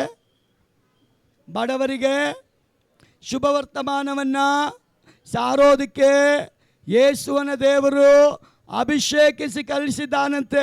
ಅದೇ ಅಭಿಷೇಕವನ ಯೇಸು ಅವನ ಹಿಂದೆ ಬರುವಂಥವರನ್ನು, ಅವರ ಮೇಲೆ ನಂಬಿಕೆ ಇಟ್ಟವರಿಗೆ, ಅವನ ವಿಶ್ವಾಸಿಯಾದವರಿಗೆ, ಅವನಿಗಾಗಿ ಜೀವಿಸುವವರಿಗೆ ಅವನು ಹೇಳ್ತಾನೆ, ನಾನೇನು ಒಂದು ಮಾಡಿದ್ದೀನೋ ನೀವು 2 ಮಾಡ್ತೀರಾ. ನಾನು ಒಬ್ಬನೇ ಎಬ್ಬಿಸಿದ್ರೆ ನನ್ನ ಹಿಂದೆ ಬರುವಂಥ ನೀವು 2 ಎಬ್ಬಿಸ್ತೀರ. ನಾನು ಒಂದು ಅದ್ಭುತ ಮಾಡಿದರೆ ನೀವು 2 ಅದ್ಭುತ ಮಾಡ್ತೀರಾ. ನನ್ನ ಆಲಯವಾಗಿ ನೀವು ಪರಿವರ್ತನೆ ಆಗಿದ್ರೆ ನನ್ನ ಆಲಯದಲ್ಲಿ ಸದಾಕಾಲ ಬಿಡುಗಡೆ ಇದೆ. ಹಲ್ಲೆಲೂಯಾ. ದೇವರ ಆಲಯದಲ್ಲಿ ಏನಿದೆ? ಸಮಾಧಾನ ಇದೆ, ಸಂತೋಷ ಇದೆ, ಬಿಡುಗಡೆ ಇದೆ, ನೆಮ್ಮದಿ ಇದೆ, ಆರೋಗ್ಯ ಇದೆ, ಎಲ್ಲ ಕಾರ್ಯಕ್ಕೂ ಜಯ ಇದೆ. ಆಲಯ ಯಾರಿವತ್ತು? ಆಲಯದಲ್ಲಿ ಯಾರಿದ್ದಾರೆ? ಆಲಯದಲ್ಲಿ ಯಾರಿದ್ದಾರೆ ಹೇಳ್ರಿ? ಯಾರಿದ್ದಾರೆ? ಅಲ್ಲಿ ಏನಿದೆ? ಆಲಯದಲ್ಲಿ ದೇವರು ಮೆಚ್ಚುವಂಥ ಆರಾಧನೆ ಇರಬೇಕು. ಯಾವ ಆರಾಧನೆ ಅದು? ಕೀಬೋರ್ಡ್ ಇಟ್ಕೊಂಡು, ಗಿಟಾರ್ ಇಟ್ಕೊಂಡು, ಕಾಂಗೋ ಇಟ್ಕೊಂಡು, ಜಲ್ರಿ ಇಟ್ಕೊಂಡ? ಸ್ತುತಿ ಸ್ತೋತ್ರದ ಆರಾಧನೆ, ಹರ್ಷಧ್ವನಿಯ ಆರಾಧನೆ. ನಾನೊಬ್ಬರು, ನಿಜವಾಗ್ಲೂ ಬೇಜಾರಾಗಬೇಡಿ, ಒಬ್ಬರು ಸಿಂಗರ್ ಹತ್ರ ಮಾತಾಡ್ತಾ ಇದ್ದೆ ಮೊನ್ನೆ ರಾತ್ರಿ. ಅವ್ರು ಹೇಳಿದ್ರು, ಪಾಸ್ಟರ್ ನಮಗೆ ಒಂಚೂರು ಮಾತಾಡಿ ಪ್ರಾರ್ಥನೆ ಮಾಡಿರಿ. ನಾನು ಕೇಳಿದೆ, ಸಿಂಗರ್ಸ್ ತಪ್ಪು ತಿಳಿಬೇಡಪ್ಪ, ನಿನಗೆ ಗಿಟಾರ್ ಇಲ್ಲ ಅಂದರೆ ಆಡೋಕ್ಕೆ ಬರುತ್ತಾ ಅಂದೆ, ನಿನಗೆ ಕೀಬೋರ್ಡ್ ಇಲ್ಲ ಅಂದರೆ ಆಡೋಕ್ಕೆ ಬರುತ್ತಾ ಅಂದೆ, ಮೈಕ್ ಇಲ್ಲ ಅಂದರೆ ನಿನಗೆ ಆಡೋಕ್ಕೆ ಬರುತ್ತಾ ಅಂದೆ. ಯಾಕೆ ಪಾಸ್ಟರ್, ನಿನ್ನ ಹೆಸರು ಬರೋಕ್ಕೆ ನೀನೇನೇನೋ ಮಾಡ್ಕೊಳ್ತಾ ಇದೆಯಾ? ಯೇಸು ಹೆಸರು ಬರೋಕ್ಕೆ ಹಳ್ಳಿಗೆ ಹೋಗಿ ನೀನು ಆರಾಧನೆ ಮಾಡಿದ್ಯಾ? ಅನೇಕ ಮನೆಗಳನ್ನ ತಟ್ಟಿ ಇರೋ 3 ಜನರ ಮುದ್ದದಲ್ಲಿ ನೀನು ನಿಂತು ಹಾಡು ಹೇಳಿ ದೇವ್ರನ್ನ ಘನಪಡಿಸಿದ್ಯಾ? ಅದಕ್ಕೆ ಇವನು ರೆಡಿ ಇಲ್ಲ. ಮೈಕ್ ಕೊಟ್ಟರೆ ನಾನು ಆಡ್ತೀನಿ, ಕರೆಂಟ್ ಕೊಡಬೇಕು ಇವನಿಗೆ, ಕರೆಂಟ್ ಕೊಟ್ಟರೆ ಇವನು ಬಾಯಲ್ಲಿ ಹಾಡು. ಪ್ರಿಯ ದೇವಜನರೇ, ಒಂದು ಕಾಲದಲ್ಲಿ ಆರಾಧನೆ ಮಾಡಿದ್ದಾರೆ. ಹಳ್ಳಿಗಳಿಗೆ ಹೋಗಿ ಯೇಸು ನಾಮ ಹೇಳುವಾಗಲೇ ದೆವ್ವ ಬಿಟ್ಟು ಹೋಗಿದೆ. ಜನ ಊರೇ ರಕ್ಷಣೆಗೆ ಬಂದಿದ್ದಾರೆ. ಇವತ್ತು ಆರಾಧಕರಂಗೆ ಮಾಡೋಕ್ಕೆ ರೆಡಿ ಇದ್ದಾರಾ? ನನ್ನ ಪ್ರಶ್ನೆ ರಾಂಗ್ ಆದರೆ ರಾಂಗ್ ಅನ್ರಿ. ಆತ್ಮ ಪರವಶರಾಗಿ ಆರಾಧನೆ ಮಾಡಿ ಆತ್ಮಗಳನ್ನ ಗೆಲ್ಲುವಂಥ ಆತ್ಮ ನಮ್ಮೊಳಗೆ ನೆಲೆಗೊಂಡಿದೆಯಾ? ಎಲ್ಲಿರಬೇಕು ಆರಾಧನೆ? ನಿನ್ನ ಹೃದಯದಲ್ಲಿ ಯೇಸು ಕೂತಿದ್ದಾನಲ್ಲ, ಅವನಿಗೆ ನಿನಗೆ ನಿಜವಾಗ್ಲೂ ಆತ್ಮಭರಿತವಾದ ಆರಾಧನೆ ಇದೆಯಾ? ಆರಾಧನೆ ಅಂದರೆ ಬರ್ಕ್ಮ್ಯಾನ್ಸ್ ಬರೆದಿರೋ ಹಾಡು ಆಡೋದಲ್ರಿ. ಕರ್ತನನ್ನ ಮನಪೂರ್ತಿಯಾಗಿ ಘನಪಡಿಸೋದು, ಶ್ರದ್ಧೆಯಿಂದ ಮನಪಡಿಸೋದು, ಯಾವಾಗಲೂ ದೇವರಿಗೆ ಸ್ತೋತ್ರ ಬಲಿಗಳನ್ನು ಯಥಾರ್ಥ ಮನಸ್ಸಿನಿಂದ ಸಲ್ಲಿಸುವಂಥದ್ದು. 18 ವರ್ಷದಿಂದ ದೆವ್ವ ಬಡಿಯಲ್ಪಟ್ಟವಳಾದ ಆ ಸ್ತ್ರೀಯ ಬೈಬಲ್ ಹೇಳ್ತದೆ ಅಬ್ರಾಮನ ಸಂತತಿಯವಳು. ಅಬ್ರಾಮನ ಸಂತತಿ ಅಂದರೆ ದೆವ್ವ ಹೊಡಿಬಾರ್ದ? ಯೇಸು ಕಂಪೇರ್ ಮಾಡ್ತಾನೆ, ಇವಳು ಯಾರು ಗೊತ್ತಾ? ಅಬ್ರಾಮ್ ಸಂತತಿಯವಳು ಇವತ್ತು ದೆವ್ವ ಬಡಿಯಲ್ಪಟ್ಟವಳಾಗಿ ಬಂದಿದ್ದಾಳೆ. ಸೇವಕನ ಮನೆ ಆಗಿರಲಿ, ರೆವರೆಂಟ್ ಮನೆ ಆಗಿರಲಿ, ವರ್ಷೀಪರ್ ಮನೆ ಆಗಿರಲಿ, ಪ್ರವಾದಿಯ ಮನೆ ಆಗಿರಲಿ, ಪೋಪನ ಮನೆ ಆಗಿರಲಿ, ಯಾವುದೇ ಫಾದರ್ ಮನೆ ಆಗಿರಲಿ, ದೆವ್ವ ಬಿಡಲ್ಲ, ದೇವರು ಬಿಡಲ್ಲ. ಹಲ್ಲೆಲೂಯಾ. ದೆವ್ವ ಕೈಗೆ ಬಿಟ್ಬಿಟ್ಟು ದೇವ್ರು ತಮಾಷೆ ನೋಡಲ್ರಿ. ನೀನು ಒಪ್ಕೊಳ್ಳೋದಾದ್ರೆ ಅವಾಗಲೇ ಬಿಡುಗಡೆ ಮಾಡ್ತಾನೆ ದೇವರು. 18 ವರ್ಷ ದೆವ್ವ ಒಡೆಯಲ್ಪಟ್ಟವಳಾಗಿ ಆಲಯಕ್ಕೆ ಬಂದಿದ್ದಾಳೆ. ದೇವರ ವಾಕ್ಯ ಹೇಳ್ತದೆ, ಆಕಾಶದ ಕೆಳಗೆ ಭೂಮಿಯ ಒಳಗೆ ಎಲ್ಲದಕ್ಕೂ ಒಂದು ಸಮಯ ನಿಗದಿಯಾಗಿದೆ. ಅವಳು ಬಿಡುಗಡೆ ಮಾಡೋ ಟೈಮ್ ಆವತ್ತು ಬಂದಿತ್ತು. 18 ವರ್ಷದಿಂದ ನಮ್ಮ ಹಾಗೆ ನೆಟ್ಟಗೆ ಬಂದಿಲ್ಲ ಅವಳು. ನಮ್ಮ ಹಾಗೆ ನಡ್ಕೊಂಡು ಬಂದಿಲ್ಲ ಅವಳು. ಅವಳು ನಡೀತಾ ಇದ್ದಾಳೆ ಗೂನಾಗಿ, ನಡುಬಗ್ಗಲ್ಪಟ್ಟವಳಾಗಿ. ಶರೀರ ನಿಲ್ಲಕ್ಕಾಗಲ್ಲ, ಎದ್ದೇಳಕ್ಕಾಗಲ್ಲ, ತಲೆ ಎತ್ತಕ್ಕಾಗಲ್ಲ, ತಲೆ ಬಗ್ಗಲ್ಪಟ್ಟವಳಾಗಿಯೇ ಅಂಥ ಪರಿಸ್ಥಿತಿಯಲ್ಲಿ ಆರಾಧನೆಗೆ ದೇವರ ಸಮ್ಮುಖಕ್ಕೆ ಬಂದಿದ್ದಾಳೆ. ಯಾಕೆ ಮೆನ್ಷನ್ ಮಾಡಬೇಕಾಗಿತ್ರಿ? 18 ವರ್ಷ ಬಿಡುಗಡೆ ಆಗದೆ ಹೋದ್ರು ನಂಬಿಕೆಯಿಂದ ದೇವರನ್ನ ಆರಾಧನೆ ಮಾಡೋಕ್ಕೆ ಬಂದಿದ್ದಾಳಲ್ಲ, ಆ ಹೃದಯವನ್ನು ಕಂಡಂತೆ ಯೇಸು ಹೇಳ್ತಾನೆ, ಅಮ್ಮ 18 ವರ್ಷದಿಂದ ದೆವ್ವ ಬಡಿಯಲ್ಪಟ್ಟವಳಾಗಿ ಆ ಬಾಧೆಯನ್ನು ಅನುಭವಿಸುತ್ತಾ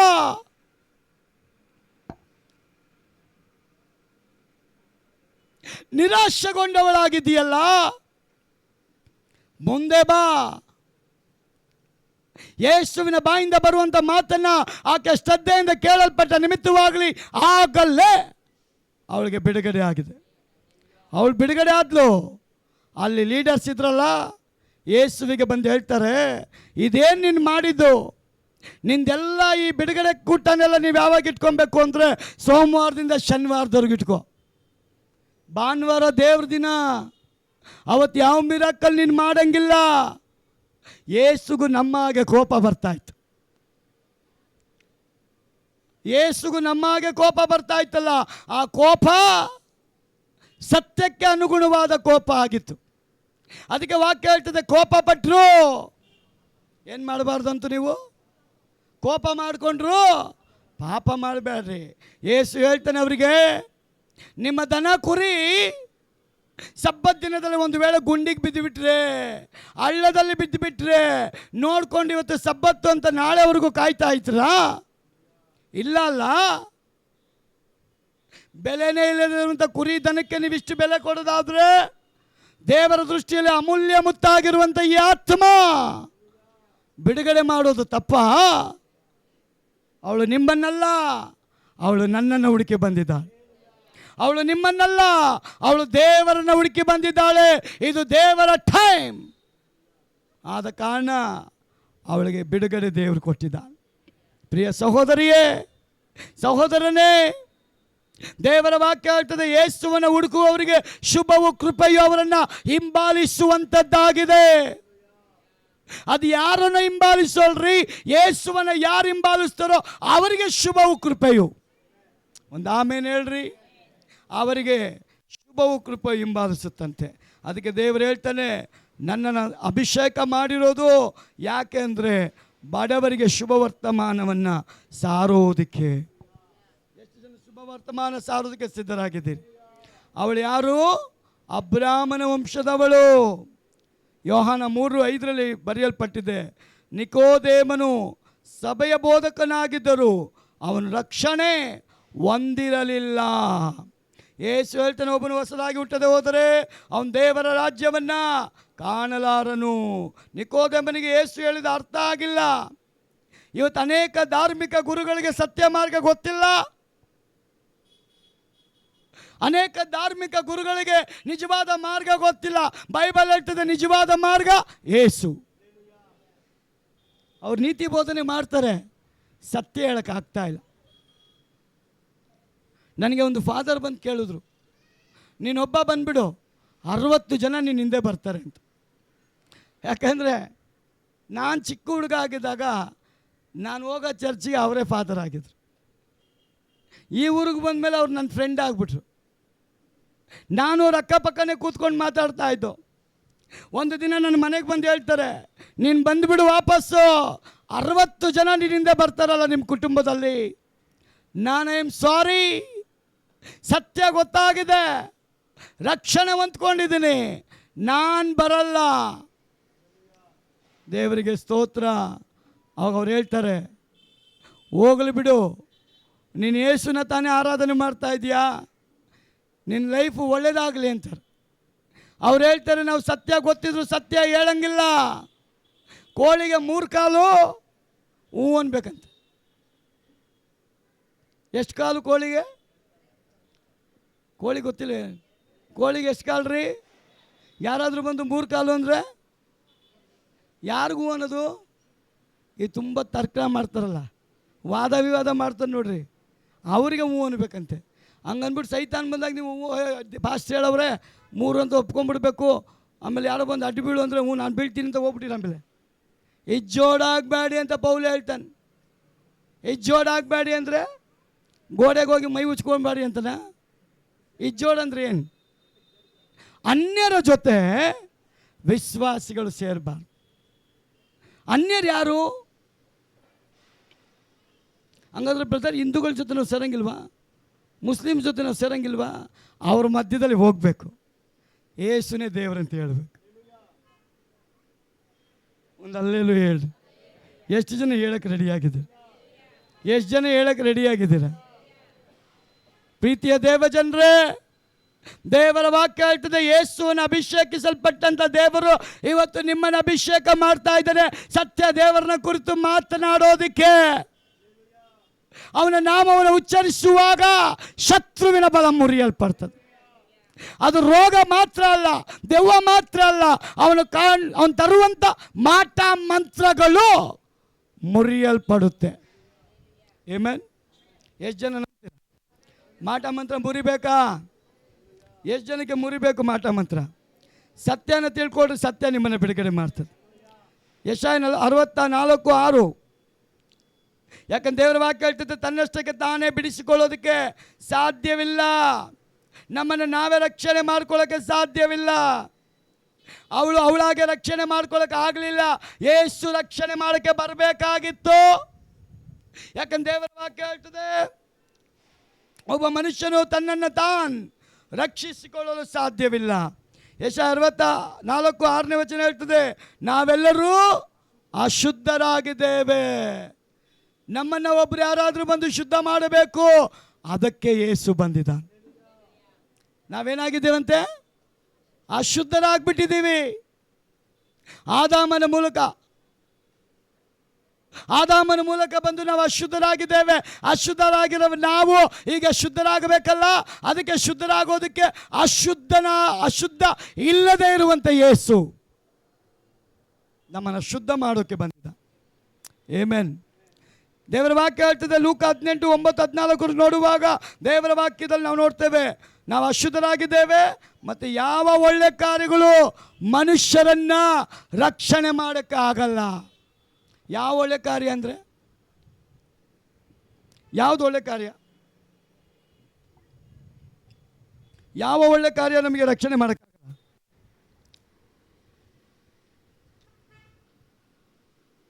ಹೇಳಿ, ನಾನು ಮುಗಿಸ್ತೇನೆ.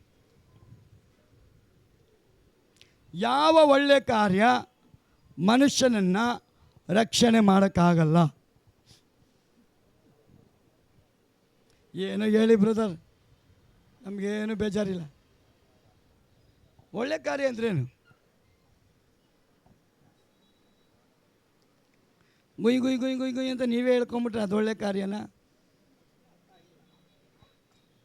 ಯಾವ ಮನುಷ್ಯನ ಕಾರ್ಯವು ಅವನನ್ನು ರಕ್ಷಣೆ ಮಾಡೋಕ್ಕಾಗಲ್ಲ. ಹಂಗಾದ್ರೆ ಲೋಕದ ಮನುಷ್ಯನ ದೃಷ್ಟಿಯಲ್ಲಿ ಒಳ್ಳೆ ಕಾರ್ಯ ಯಾವುದು? ಅನ್ನದಾನ, ರಕ್ತದಾನ, ನೇತ್ರದಾನ. ಪ್ರಪಂಚ ಪೂರ್ತಿ ಈ ದಾನನೇ ಮಾಡ್ತಾ ಇರೋದು. ಆದರೆ ದೇವರು ಈ ದಾನನ ಒಪ್ಕೊಂಡ, ಪರಲೋಕದ ದೇವರು ರಿಜೆಕ್ಟ್ ಮಾಡಿಬಿಟ್ಟು. ಈ ದಾನ ಮಾಡಿ ಮಾಡಿ ಮಾಡಿ ನನ್ನ ಕಿವಿಗೆ ಹೂವು ಇಡ್ತೀರ ನೀವು ಅಂತ. ನಾವು ಈ ದಾನ ನಿಮಗೆ ಚೆನ್ನಾಗಿದೆ, ನನಗೆ ಚೆನ್ನಾಗಿಲ್ಲ. ನಾನು ಒಪ್ಪಿಕೊಳ್ಬೇಕಾದ್ರೆ ನೀವು ಯಾವ ದಾನಕ್ಕೆ ಬರಬೇಕು? ಪರಲೋಕದಿಂದ ಕಳಿಸಲ್ಪಟ್ಟಂತೆ ಯೇಸುವಿನ ಶುಭವಾರ್ತೆಯನ್ನು ಸಾರುವಂಥವನೇ ರಕ್ಷಣೆ ಹೊಂದೋದಕ್ಕೆ ಸಾಧ್ಯ. ನಾನು ನೇತ್ರದಾನ ಮಾಡಿದ್ದೀನಿ ಸ್ವಾಮಿ, ನಿನಗೆ ಇಟ್ಕೊಂಡು ನೇತ್ರ ಅಂತ. ನಾವು ಅನ್ನದಾನ ಮಾಡಿದ್ದೀನಿ, ಯಾವ್ಯಾವನ್ನ ಮಾಡಿದ್ಯಾ? ಬಿರಿಯಾನಿನ ಯಾವನ್ನ ಬೇಕಾದರೂ ಮಾಡಿರು, ಅದು ನೀನೇ ಇಟ್ಕೊಂತ. ಇನ್ನೊಂದು ರಕ್ತದಾನ. ಇದು ಮಾಡಬೇಡಿ ಅಂತ ನಾನು ಹೇಳ್ತಾ ಇಲ್ಲ, ಮಾಡಿ. ಆದರೆ ಈ ದಾನಗಳು ನಿಮ್ಮನ್ನು ರಕ್ಷಣೆ ಮಾಡೋಕ್ಕಾಗಲ್ಲ. ನನಗೆ ತುಂಬ ಫ್ರೆಂಡ್ಸ್ ಇದ್ದಾರೆ ಹಿಂದೂಸಲ್ಲಿ. ಅವ್ರು ಹೇಳ್ತಾರೆ, ಸರ್ ನಾವೇನೇನು ಕರ್ಮ ಮಾಡಿದ್ದೀವೋ ಗೊತ್ತಿಲ್ಲ ಸರ್, ಯಾರಿಗೋ 100 ಜನಕ್ಕೆ ಊಟ ಹಾಕ್ಬಿಟ್ರೆ ಪಾಪ ಪರಿಹಾರ ಅಂತೆ. ಅದು ಹೆಂಗಾಗುತ್ತೆ ಅಂದೆ. ದುಡ್ಡು ಕೊಟ್ಟು ಅನ್ನ ಹಾಕಿಲ್ವಂತ, ಅವನು ತಿಂದೋಗಿಲ್ವ ಅಂತಾನೆ. ಇವನು ಅಂದ್ಕೊಂಡಾನೆ ಅವರೆಲ್ಲ ದೇವರುಗಳು, ಇವನು ಹಾಕಿದ ಅನ್ನ ತಿಂದು ತಥಾಸ್ತು ಅಂದರೆ ಇವನು ಪಾಪ ಪರಿಹಾರ ಅಂತೆ. ರಕ್ತ ಕೊಟ್ಟವನು ಬಿಟ್ಟುಬಿಡ್ತಾನ? ಇವನಂತಾನೆ ಯಾವುದೋ ಪೇಷಂಟ್ಗೆ ಮೊದಲೇ ಬುಕ್ಕಿಂಗು, ಗುರು ನಿಮಗೆ ರಕ್ತ ಬೇಕಾದರೆ ನನಗೆ ಹೇಳು, ನಾನು ಒಂದು ಬಾಟ್ಲು ಕೊಡ್ತೀನಿ ಅಂತ. ಇವನು ವರ್ಷಕ್ಕೆ 3 ಸಲ ಬಾಟ್ಲು ಕೊಟ್ಟು ಬಂದಿರ್ತಾನೆ. ಇವನು ಎಣ್ಣೆ ಹೊಡೆದು ರಕ್ತ ಕೊಟ್ಟಿರ್ತಾನೆ. ಆ ರಕ್ತನ ಸ್ವೀಕಾರ ಮಾಡ್ತಾರಾ? No chance. ಪರಿಶುದ್ಧವಾದ ರಕ್ತ ಕೊಡಲ್ಪಟ್ಟಂತ ಯೇಸು ಹೇಳ್ತಾನೆ, ನನ್ನ ನಾಮವನ್ನು ಯಾರಿಗೆ ಸಾರ್ತಿರೋ ಅವರ ರಕ್ಷಣೆ ಹೊಂದೋದಕ್ಕೆ ಸಾಧ್ಯ. ಶುಭವರ್ತಮಾನವನ್ನು ಸಾರುವಂಥವನು ಮಾತ್ರ ರಕ್ಷಣೆ ಹೊಂದೋದಕ್ಕೆ ಸಾಧ್ಯ. ಶುಭವರ್ತಮಾನವನ್ನು ಸಾರದೆ ತನ್ನನ್ನು ತಾನು ಒಳ್ಳೆಯವನು ಅಂತ ಹೇಳಿಕೊಳ್ಳೋನು ರಕ್ಷಣೆ ಹೊಂದಕ್ಕಾಗಲ್ಲ. ಲೋಕದವರಿಗೆ ಕಣ್ಣಿಗೆ ಅನ್ನದಾನ ಮಾಡೋನು, ರಕ್ತದಾನ ಮಾಡೋನು, ನೇತ್ರದಾನ ಮಾಡೋನು, ಅನೇಕ ಆಶ್ರಮಗಳಿಗೆ ಹೋಗಿ ಸ್ಪಾನ್ಸರ್ ಮಾಡೋನು ದೇವರಾಗಿ ಕಾಣ್ತಾನೆ. ದೇವರ ದೃಷ್ಟಿಯಲ್ಲಿ ಅವನು ಕಾಣಬೇಕಲ್ಲ ದೇವರಾಗಿ. ಸುವಾರ್ತೆ ಸಾರುವಂಥವನು, ಅವನು ಕಳಿಸಲ್ಪಟ್ಟಂತೆ ಯೇಸುವಿನ ಮಾತಿಗೆ ಅನುಗುಣವಾಗಿ ನಡೆಯಲ್ಪಟ್ಟವನು ಮಾತ್ರ ದೇವರ ರಾಜ್ಯದಲ್ಲಿ ರಕ್ಷಣೆ ಹೊಂದೋದಕ್ಕೆ ಸಾಧ್ಯ. ಎಲ್ಲರೂ ರಕ್ಷಣೆ ಹೊಂದಕ್ಕಾಗಲ್ಲ. ಒಂದು ಸಲ ಮುಳುಗಿ ಎದ್ದು ಬಂದ ಮೇಲೆ ಅವನ ಲೈಫ್ ಸ್ಟೋರಿ ಆರಂಭ, ಅಲ್ಲಿಂದ ದೇವರು ಪ್ರಾರಂಭ ಮಾಡ್ತಾನೆ. ಹುಟ್ಟೋದು ಒಂದೇ ಸಲ, ಸಾಯೋದು ಒಂದೇ ಸಲ. ನಡುವೆ ಇರುವಂಥ ಜೀವನ ಯಾರ ಮೆಚ್ಚುಗೆಗಾಗಿ? ಅದಕ್ಕೆ ಪೌಲ್ ಹೇಳ್ತಾನೆ, ಬದುಕಿದರೆ ಕ್ರಿಸ್ತನೇ, ನಾನು ಸತ್ತರೂ ಕ್ರಿಸ್ತನೇ. ಈ ಜೀವ ನಾನು ಕ್ರಿಸ್ತನಿಗಾಗಿಯೇ ಇಟ್ಟಿದ್ದೇನೆ. ನಾನು ಬಾಳುವುದಾದರೆ ಕ್ರಿಸ್ತನಿಗಾಗೇ ಬಾಳ್ತೇನೆ, ಇಲ್ಲಾಂದರೆ ಈ ಬಾಳು ನನಗೆ ಬೇಡ ಅಂತ ಹೇಳ್ತಾನೆ. ಪ್ರಿಯ ಸಹೋದರಿ, ಈ ಮಧ್ಯಾಹ್ನ ನಾವೆಷ್ಟು ಜನ ಕರ್ತನಿಗಾಗಿ ರಕ್ಷಿಸಲ್ಪಟ್ಟು ಅವನ ರಾಜ್ಯಕ್ಕಾಗಿ ಸಿದ್ಧರಾಗುತ್ತಾ ಬೇರೆಯವರನ್ನು ಸಿದ್ಧ ಮಾಡ್ತಾ ಇದ್ದೇವೆ? ಲೂಕ 18:9-14 ಕಡೆ ವಚನವನ್ನು ಓದ್ರಿ. ಹಾಂ ಹಾಂ ಹಾಂ ಒಂದು ಸಾಮ್ಯವನ್ನು ಯೇಸು ಹೇಳ್ತಾನೆ.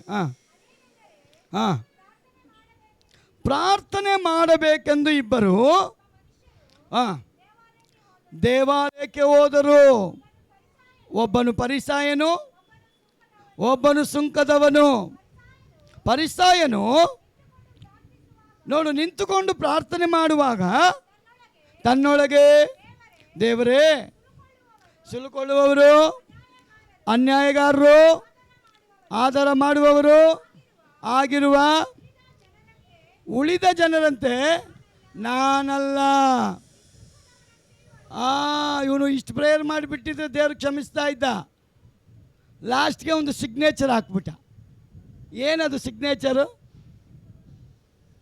ಉಳಿದವರಂತೆ ಒಂದು, ಇನ್ನೊಂದು ಸುಂಕದವನಂತೆ.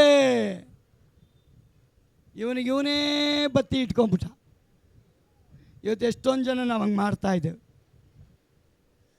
ಕಣ್ಣೀರು ಹಾಕಿ ಪ್ರೇಯರ್ ಮಾಡ್ತೀವಿ, ಉಪವಾಸ ಹಾಕಿ ಪ್ರೇಯರ್ ಮಾಡ್ತೀವಿ, ಮೊಣಕಾಲು ಹಾಕಿ ಪ್ರೇಯರ್ ಮಾಡ್ತೀವಿ, ಪ್ರಾರ್ಥನೆ ಮಾಡಿ ಮಾಡಿ ಮಾಡಿ ಮಾಡಿ ಲಾಸ್ಟ್ಗೆ ಏನು ಹೇಳ್ಬಿಡ್ತೀವಿ? ಅವರಂತೆ ಅಲ್ಲ, ಇವರಂತೆ ಅಲ್ಲ, ಅವರಂತೆ ಅಲ್ಲ, ಇವರಂತೆ ಅಲ್ಲ. ಯೇಸು ಅಂತ ನೀನು ಯಾರು ಅಂತಾನೆ. ಅವರಂತೆ ನಾನಲ್ಲ, ಇವನಂತೆನೂ ನಾನಲ್ಲ. ಹಂಗಾದ್ರೆ ಯೇಸು ಹೇಳ್ತಾನೆ ನೀನು ಯಾರು? ಪ್ರಿಯ ಸಹೋದರಿ, ಈ ಸಾಮ್ಯವನ್ನು ಸುಮ್ಮನೆ ಬರ್ದಿಲ್ಲ. ಸಭೆಯಲ್ಲಿರುವಂಥ ವಿಶ್ವಾಸಿಯೇ, ನಿನ್ನ ಆತ್ಮಿಕ ಜೀವಿತದಲ್ಲಿ ಪ್ರಾರ್ಥನೆ ಮಾಡ್ತಾ ಇದೆಯಾ? ನಿಜ. ಆ ಪ್ರಾರ್ಥನೆ ದೇವರಿಗೆ ಮೆಚ್ಚುಗೆ ಆಗಿದೆಯಾ, ಇಲ್ಲ ದೇವರಿಗೆ ಇರಿಟೇಷನ್ ತಂದಿದೆಯಾ? ಪರೀಕ್ಷೆ ಮಾಡಿಕೋ. ಅವನೇನು ಮಾಡ್ತಾ ಇದ್ದಾನೆ? ಆಲಯಕ್ಕೆ ಹೋಗಿ ಪ್ರಾರ್ಥನೆ ಮಾಡುವಾಗ ಅವರಂತೆ ನಾನಲ್ಲ, ಇವರಂತೆ ನಾನಲ್ಲ, ಹಂಗಲ್ಲ ನಾನು, ಹಿಂಗಲ್ಲ ನಾನು, ಕಡೆಗೆ ಈ ಸುಂಕದವನಂತಲ್ಲ. ಎಷ್ಟೊಂದು ಜನ ಹೇಳ್ತಾರೆ ಅವ್ರು ಬಡ್ಡಿಗೆ ಬಿಡ್ತಾವ್ರಪ್ಪ, ನಾನು ಬಡ್ಡಿಗೆ ಬಿಡ್ತಾ ಇಲ್ಲ. ಅವ್ರು 2 ರೂಪಾಯಿ ಬಡ್ಡಿ, ನಾನು 1 ರೂಪಾಯಿ ಬಿಡ್ಲು. ಯಾರು ನನಗೆ ಕೇಳಿದ ಫೋನ್ ಮಾಡಿ, ಕಡಿಮೆ ಬಡ್ಡಿಗೆ ಬಿಡ್ಬೋದಾ ನಾನು ಅಂತ. ನೀನು ಇಲ್ಲಿ ಬಿಡು, ಮೇಲೆ ಚಡ್ಡಿ ಹರಿತಾರೆ ದೇವರು ಅಂತ. ಬಡ್ಡಿಗೆ ಬಿಡು, ಹಿಡಿತಾರಲ್ಲಿ ಮೇಲೆ ಅಂದೆ. ಒಂದು ವೇಳೆ ಬಡ್ಡಿಗೆ ಬಿಟ್ಟಿಲ್ಲ, ಫ್ರೀಯಾಗಿ ಕೊಟ್ಟಿದ್ರು, ವಾಕ್ಯದ ಪ್ರಕಾರ ನೀನು ಮೌನವಾಗಿರು. ಯೇಸು ಹೇಳ್ತಾನೆ, ನಿನ್ನ ಹತ್ರ ದುಡ್ಡಿದ್ರೆ ಕೊಡು, ಇಲ್ಲ ಅಂದ್ರೆ ಇಲ್ಲ ಅಂತ ಹೇಳು. ಪ್ರೆಸ್ಟೀಜ್ಗೆ ಅವ್ರನ್ನ ಮೆಚ್ಚಿಸಿಗೆ ಇವನು ಕೊಟ್ಟುಬಿಟ್ಟಿರ್ತಾನೆ. ಆಮೇಲೆ ತೀರ್ಸಕ್ಕಾಗ್ದಿರೋ ಒದ್ದಾಡ್ತಾನೆ. ಅದು ದೇವ್ರ ವಾಕ್ಯ ಹಂಗೆ ಹೇಳೋದಿಲ್ರಿ. ನಿಮ್ಮ ಹತ್ರ ಇದ್ದರೆ ಕೊಡು, ಇಲ್ಲ ಅಂದರೆ ಕೊಟ್ಟ ಮೇಲೆ ಕೊಡೋವರೆಗೂ ನೀನೇನು ಮಾಡಬೇಕು? ಸುಮ್ಮನೆ ಇರಬೇಕಂತ. ಆಗುತ್ತೆ ಹಂಗಿರೋಕ್ಕೆ? ಎಷ್ಟು ಜನಕ್ಕೆ ಆಗುತ್ತೆ? ನಾನು ಅದನ್ನು ಕಲ್ತಿದ್ದೀನಿ. ನನ್ನ ಮುಂದೆನೇ 40 ಲಕ್ಷ ಇಸ್ಕೊಂಡು ಹೋಯ್ತಾ ಇರ್ತಾನೆ. ನನಗೆ ಹಾಯ್ ಅಂತಾನೆ. ಕೇಳೋಕ್ಕಾಗಲ್ಲ. ಅವನಿಗೆ ಕೇಳಬೇಕು ಅಂದರೆ ನಾನು ರೋಡ್ಗೆ ಇಳಿಬೇಕು ಅಂದರೆ ನಾನು ಸೇವೆ ಬಿಡಬೇಕು, ಸೇವೆ ಬಿಡಬೇಕು ಅಂದರೆ ರಕ್ಷಣೆ ಬಿಡಬೇಕು, ರಕ್ಷಣೆ ಬಿಡಬೇಕು ಅಂದರೆ ಯೇಸುನೇ ಬಿಡಬೇಕು. ಈ 40 ಕೇಳಕ್ಕೆ ಹೋಗಿ ನಾನು ಪರಲೋಕ ಕಳ್ಕೊಬೇಕು. ಅದನ್ನು ಯಾರ ಕೈಗೆ ಒಪ್ಪಿಸ್ಬೇಕು? ಜೋರಾಗಿ ಹೇಳ್ರಿ, ಯಾರ ಕೈಯಲ್ಲಿ? ದೇವ್ರ ಕೈಯಲ್ಲಿ ಒಪ್ಪಿಸ್ರಿ. ನಿಮ್ಮನ್ನ ದೇವ್ರು ಸುರಕ್ಷಿತವಾಗಿ ನೋಡ್ಕೊಳ್ತಾನೆ. ಹಲ್ಲೆಲೂಯಾ. ನೆನ್ನೆ ಒಬ್ಬರು ವಿಶ್ವಾಸಿ, ಯಾರೋ ಒಬ್ಬರು ಹ್ಯೂಮನ್ ರೈಟ್ಸಿಂದ ಫೋನ್ ಮಾಡಿಬಿಟ್ರು ನನಗೆ. ಒಂದು 3 ತಿಂಗಳಿಂದ ಒಬ್ಬ ಮಾಡಿದ್ದ ನನಗೆ. ನಾನು ಮುಗಿಸ್ತೀನಿ. ನಮ್ಮ ಹೃದಯನ ದೇವರು ಬರೀ ಆಲಯಕ್ಕೆ ಬಂದಾಗ ನೋಡಲ್ರಿ, ಎನಿ ಟೈಮ್ ನೋಡ್ತಾ ಇರ್ತಾನೆ. ಎಷ್ಟು ಜನ ಬಿಲೀವ್ ಮಾಡ್ತೀರ? ಆಲಯಕ್ಕೆ ಬಂದಾಗ ಮಾತ್ರ ನೋಡ್ತಾನ? ಮನೇಲಿದ್ದಾಗಲೂ, ಮಲಗಿದ್ದಾಗಲೂ, ಹೋಗುವಾಗಲೂ, ಬರುವಾಗಲೂ, ಏನೆಲ್ಲ ಚೇಷ್ಟೆ ಮಾಡುವಾಗಲೂ ದೇವ್ರು ನೋಡ್ತಾನೆ ಇಲ್ಲ. ನಾನು ನಂಬ್ತೀನಿ ದೇವ್ರು ನೋಡ್ತಾನೆ. ಅವಾಗೆಲ್ಲರೂ ಯಾವಾಗಲೂ ನಮ್ಮ ಹೃದಯ ಹೆಂಗಿರ್ಬೇಕಂತೆ? ಯಥಾರ್ಥವಾಗಿ, ಶುದ್ಧವಾಗಿ, ದೇವರು ಮೆಚ್ಚುವ ರೀತಿಯಲ್ಲಿರಬೇಕು. ಅಬ್ರಾಮನಿಗೆ ದೇವರು 99 ವರ್ಷದಲ್ಲಿ ಹೇಳ್ತಾನೆ, ನೀನು ದೋಷವಿಲ್ಲದವನಾಗಿರು. ನಾನು ಯಾವಾಗೆಲ್ಲ ನಿನ್ನ ನೋಡ್ತೀನೋ ನೀನು ಶುದ್ಧವಾಗಿ ಕಾಣಬೇಕು. ನನಗೆ 2-3 ತಿಂಗಳಿಂದ ಒಬ್ಬರು ಹ್ಯೂಮನ್ ರೈಟ್ಸ್ ಅವ್ರು ಫೋನ್ ಮಾಡಿ, ನೀವು ಅರ್ಜೆಂಟಿಗೆ ಸ್ಟೇಷನ್ಗೆ ಬರಬೇಕು, ನಿಮ್ಮ ಮೇಲೆ ಕೇಸ್ ಆಗಿದೆ ಅಂತ. ನಾನು ಇಷ್ಟು ವರ್ಷ ಎಲ್ಲ ತಿರ್ಗಾ ಸ್ಟಾರ್ಟ್ ಆಯ್ತಲ್ಲ ದೇವರೇ ಅಂತ. ಅವನೇನೇನೋ ಹೇಳ್ತಾ ಇದ್ದ ಸುಮಾರು ಹೊತ್ತು. ನಾನು ದೇವ್ರಿಗೆ ಒಂದು ಮಾತು ಕೇಳಿದೆ, ದೇವರೇ ಇಷ್ಟು ವರ್ಷ ನನ್ನ ಕಾಪಾಡ್ಕೊಂಡು ಬಂದುಬಿಟ್ಟೆ, ಈಗ ಹೊಸದಾಗಿ ಹ್ಯೂಮನ್ ರೈಟ್ಸ್ ಅವ್ನು ಬೇರೆ ಹೊಡಿತಾವನು, ನಾನೇನು ಮಾತಾಡಬೇಕು? ಇದ್ದೀರಾ? ಸಡನ್ನಾಗಿ ನಾನೊಂದು ಮಾತು ಹೇಳಿದೆ, ಸರ್ ನಾನು ಇಂಟರ್ನ್ಯಾಷನಲ್ ಹ್ಯೂಮನ್ ರೈಟ್ಸ್ ಡೈರೆಕ್ಟರ್ ನಾನದು. ಅವ್ನು ನನ್ನ ಕಣ್ಣಿಗೆ ಕಾಣ್ತಲ್ಲ, ನಾನು ಅವನ ಕಣ್ಣಿಗೆ ಕಾಣ್ತಾ ಇಲ್ಲ.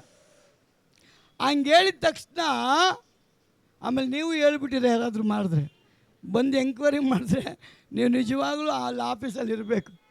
ನಾನು ಒಂದು ವರ್ಡ್ ಬಿಟ್ಟೆ. ಅವನು, ಸರ್ ನಮಸ್ತೆ, I am very sorry sir, ನಿಮಗೆಲ್ಲ ಕಾನೂನು ಗೊತ್ತಿದೆಯಲ್ಲ ಸರ್, ಯಾರೋ ಬಂದು ಕಂಪ್ಲೇಂಟ್ ನನ್ನ ಹತ್ರ ಬಂದಿದೆ ಸರ್, ನಾನು ಇವ್ರಿಗೆ ಹಂಗೆ ವಾಪಸ್ ಕಳಿಸಿಬಿಡ್ತೀನಿ ಸರ್. ಒಂದು ಅಲ್ಲೇಲೂ ಹೇಳ್ರಿ. ನಿಮ್ಗಾದ್ರೆ ನಮಗೇನು ರೀ? ನೀವು ಮಾಡೋ ಪ್ರಾರ್ಥನೆ ನಮ್ಮನ್ನೆಲ್ಲ ಕೇಡಿಂದ ದೇವ್ರು ಬಿಡಿಸ್ತಾನೆ. ನೆನ್ನೆ ನಾನು ಮೆಸೇಜ್ ಬರ್ಕೊಂಡು ಕೂತಿದ್ದೆ, ನಮ್ಮ ಮನೇಲಿ ಯಾರೂ ಇಲ್ಲ. ಒಂದು ಫೋನ್ ಬರ್ತಾ ಇದೆ, ನನ್ನ ಫೋನ್ಗೆ ರಿಂಗ್ ಇಲ್ಲ, ವೈಬ್ರೇಷನು ಇಲ್ಲ. ನಾನು ನೋಡಿದಾಗಲೇ ಅದು ಬರೋದು. ನಾನು ಟೇಬಲ್ ಮೇಲೆ ಇಟ್ಕೊಂಡು ಬರಿತಾ ಇದ್ದೀನಿ, ಒಂದು ಫೋನ್ ಕಾಲ್ ಬಂದುಬಿಡ್ತು. ಅದರಲ್ಲಿ ಹೆಸರು ನನಗೆ ಸರಿ ಕಾಣ್ತಾ ಇಲ್ಲ, ಆ ಲೋಗೋ ಕಾಣ್ತಾ ಇದೆ. ಆ ಲೋಗೋ ಯಾರ ಸಿಂಬಲ್? Human rights symbol. ನಾನು ತಿರ್ಗಾ ಇವನು ಎಲ್ಲೋ ಹೊಡೆದ್ಬಿಟ್ನಲ್ಲ, ಸ್ಟಾರ್ಟ್ ಆಯ್ತಲ್ಲ ಅಂತ. ನನಗೆ ಭಾನುವಾರ ಅಂದಾಗ ಸಂಡೇ ರಾತ್ರಿ ಒಂದು ಶೋಧನೆ ಇರ್ತದೆ, ಏನಾದರೂ ಒಂದು ಹೋರಾಟ ಇರ್ತದೆ. ಆದರೆ ದೇವರು ಬಿಟ್ಟಿಲ್ಲ, ಇವತ್ತವರೆಗೂ ಕರ್ಕೊಂಡು ಬಂದಿದ್ದಾನೆ. ನೆನ್ನೆನೂ ನಾನೇನು ಮಾಡಿದೆ, ನನ್ನ ಮಿಸ್ಸಸ್ಗೆ ಫೋನ್ ಮಾಡಿದೆ, ಹ್ಯೂಮನ್ ರೈಟ್ಸ್ ಆಫೀಸಿಂದ ಫೋನ್ ಮಾಡ್ತಾಯಿದ್ದೆ, ಏನು ಮಾಡೋಣ ಈಗ ಮಾತಾಡಿದ್ರೆ ನಾಳೆ ಆರಾಧನೆ ಡಿಸ್ಟರ್ಬ್ ಆಗಿಬಿಡ್ತದೆ. ಸ್ವಲ್ಪ ಹೊತ್ತು ಯೋಚನೆ ಮಾಡಿದೆ, ಅದು ಯಾರೇ ಆಫೀಸರ್ ಆಗಿಬಿಡಲಿ ಮಾತಾಡಿಬಿಡೋಣಂತ ಫೋನ್ ಹೊಡೆದೆ. ಅವನು ಎತ್ತಿದೆ, ಪ್ರೈಸ್ ದ ಲಾರ್ಡ್ ಅಂದ. ನಾನು ಇದ್ಯಾವರಪ್ಪ ಹ್ಯೂಮನ್ ರೈಟ್ಸ್ ಅವರು ಬಿಲೀವರ್ ಇದ್ದಾರೆ ಅಂತ.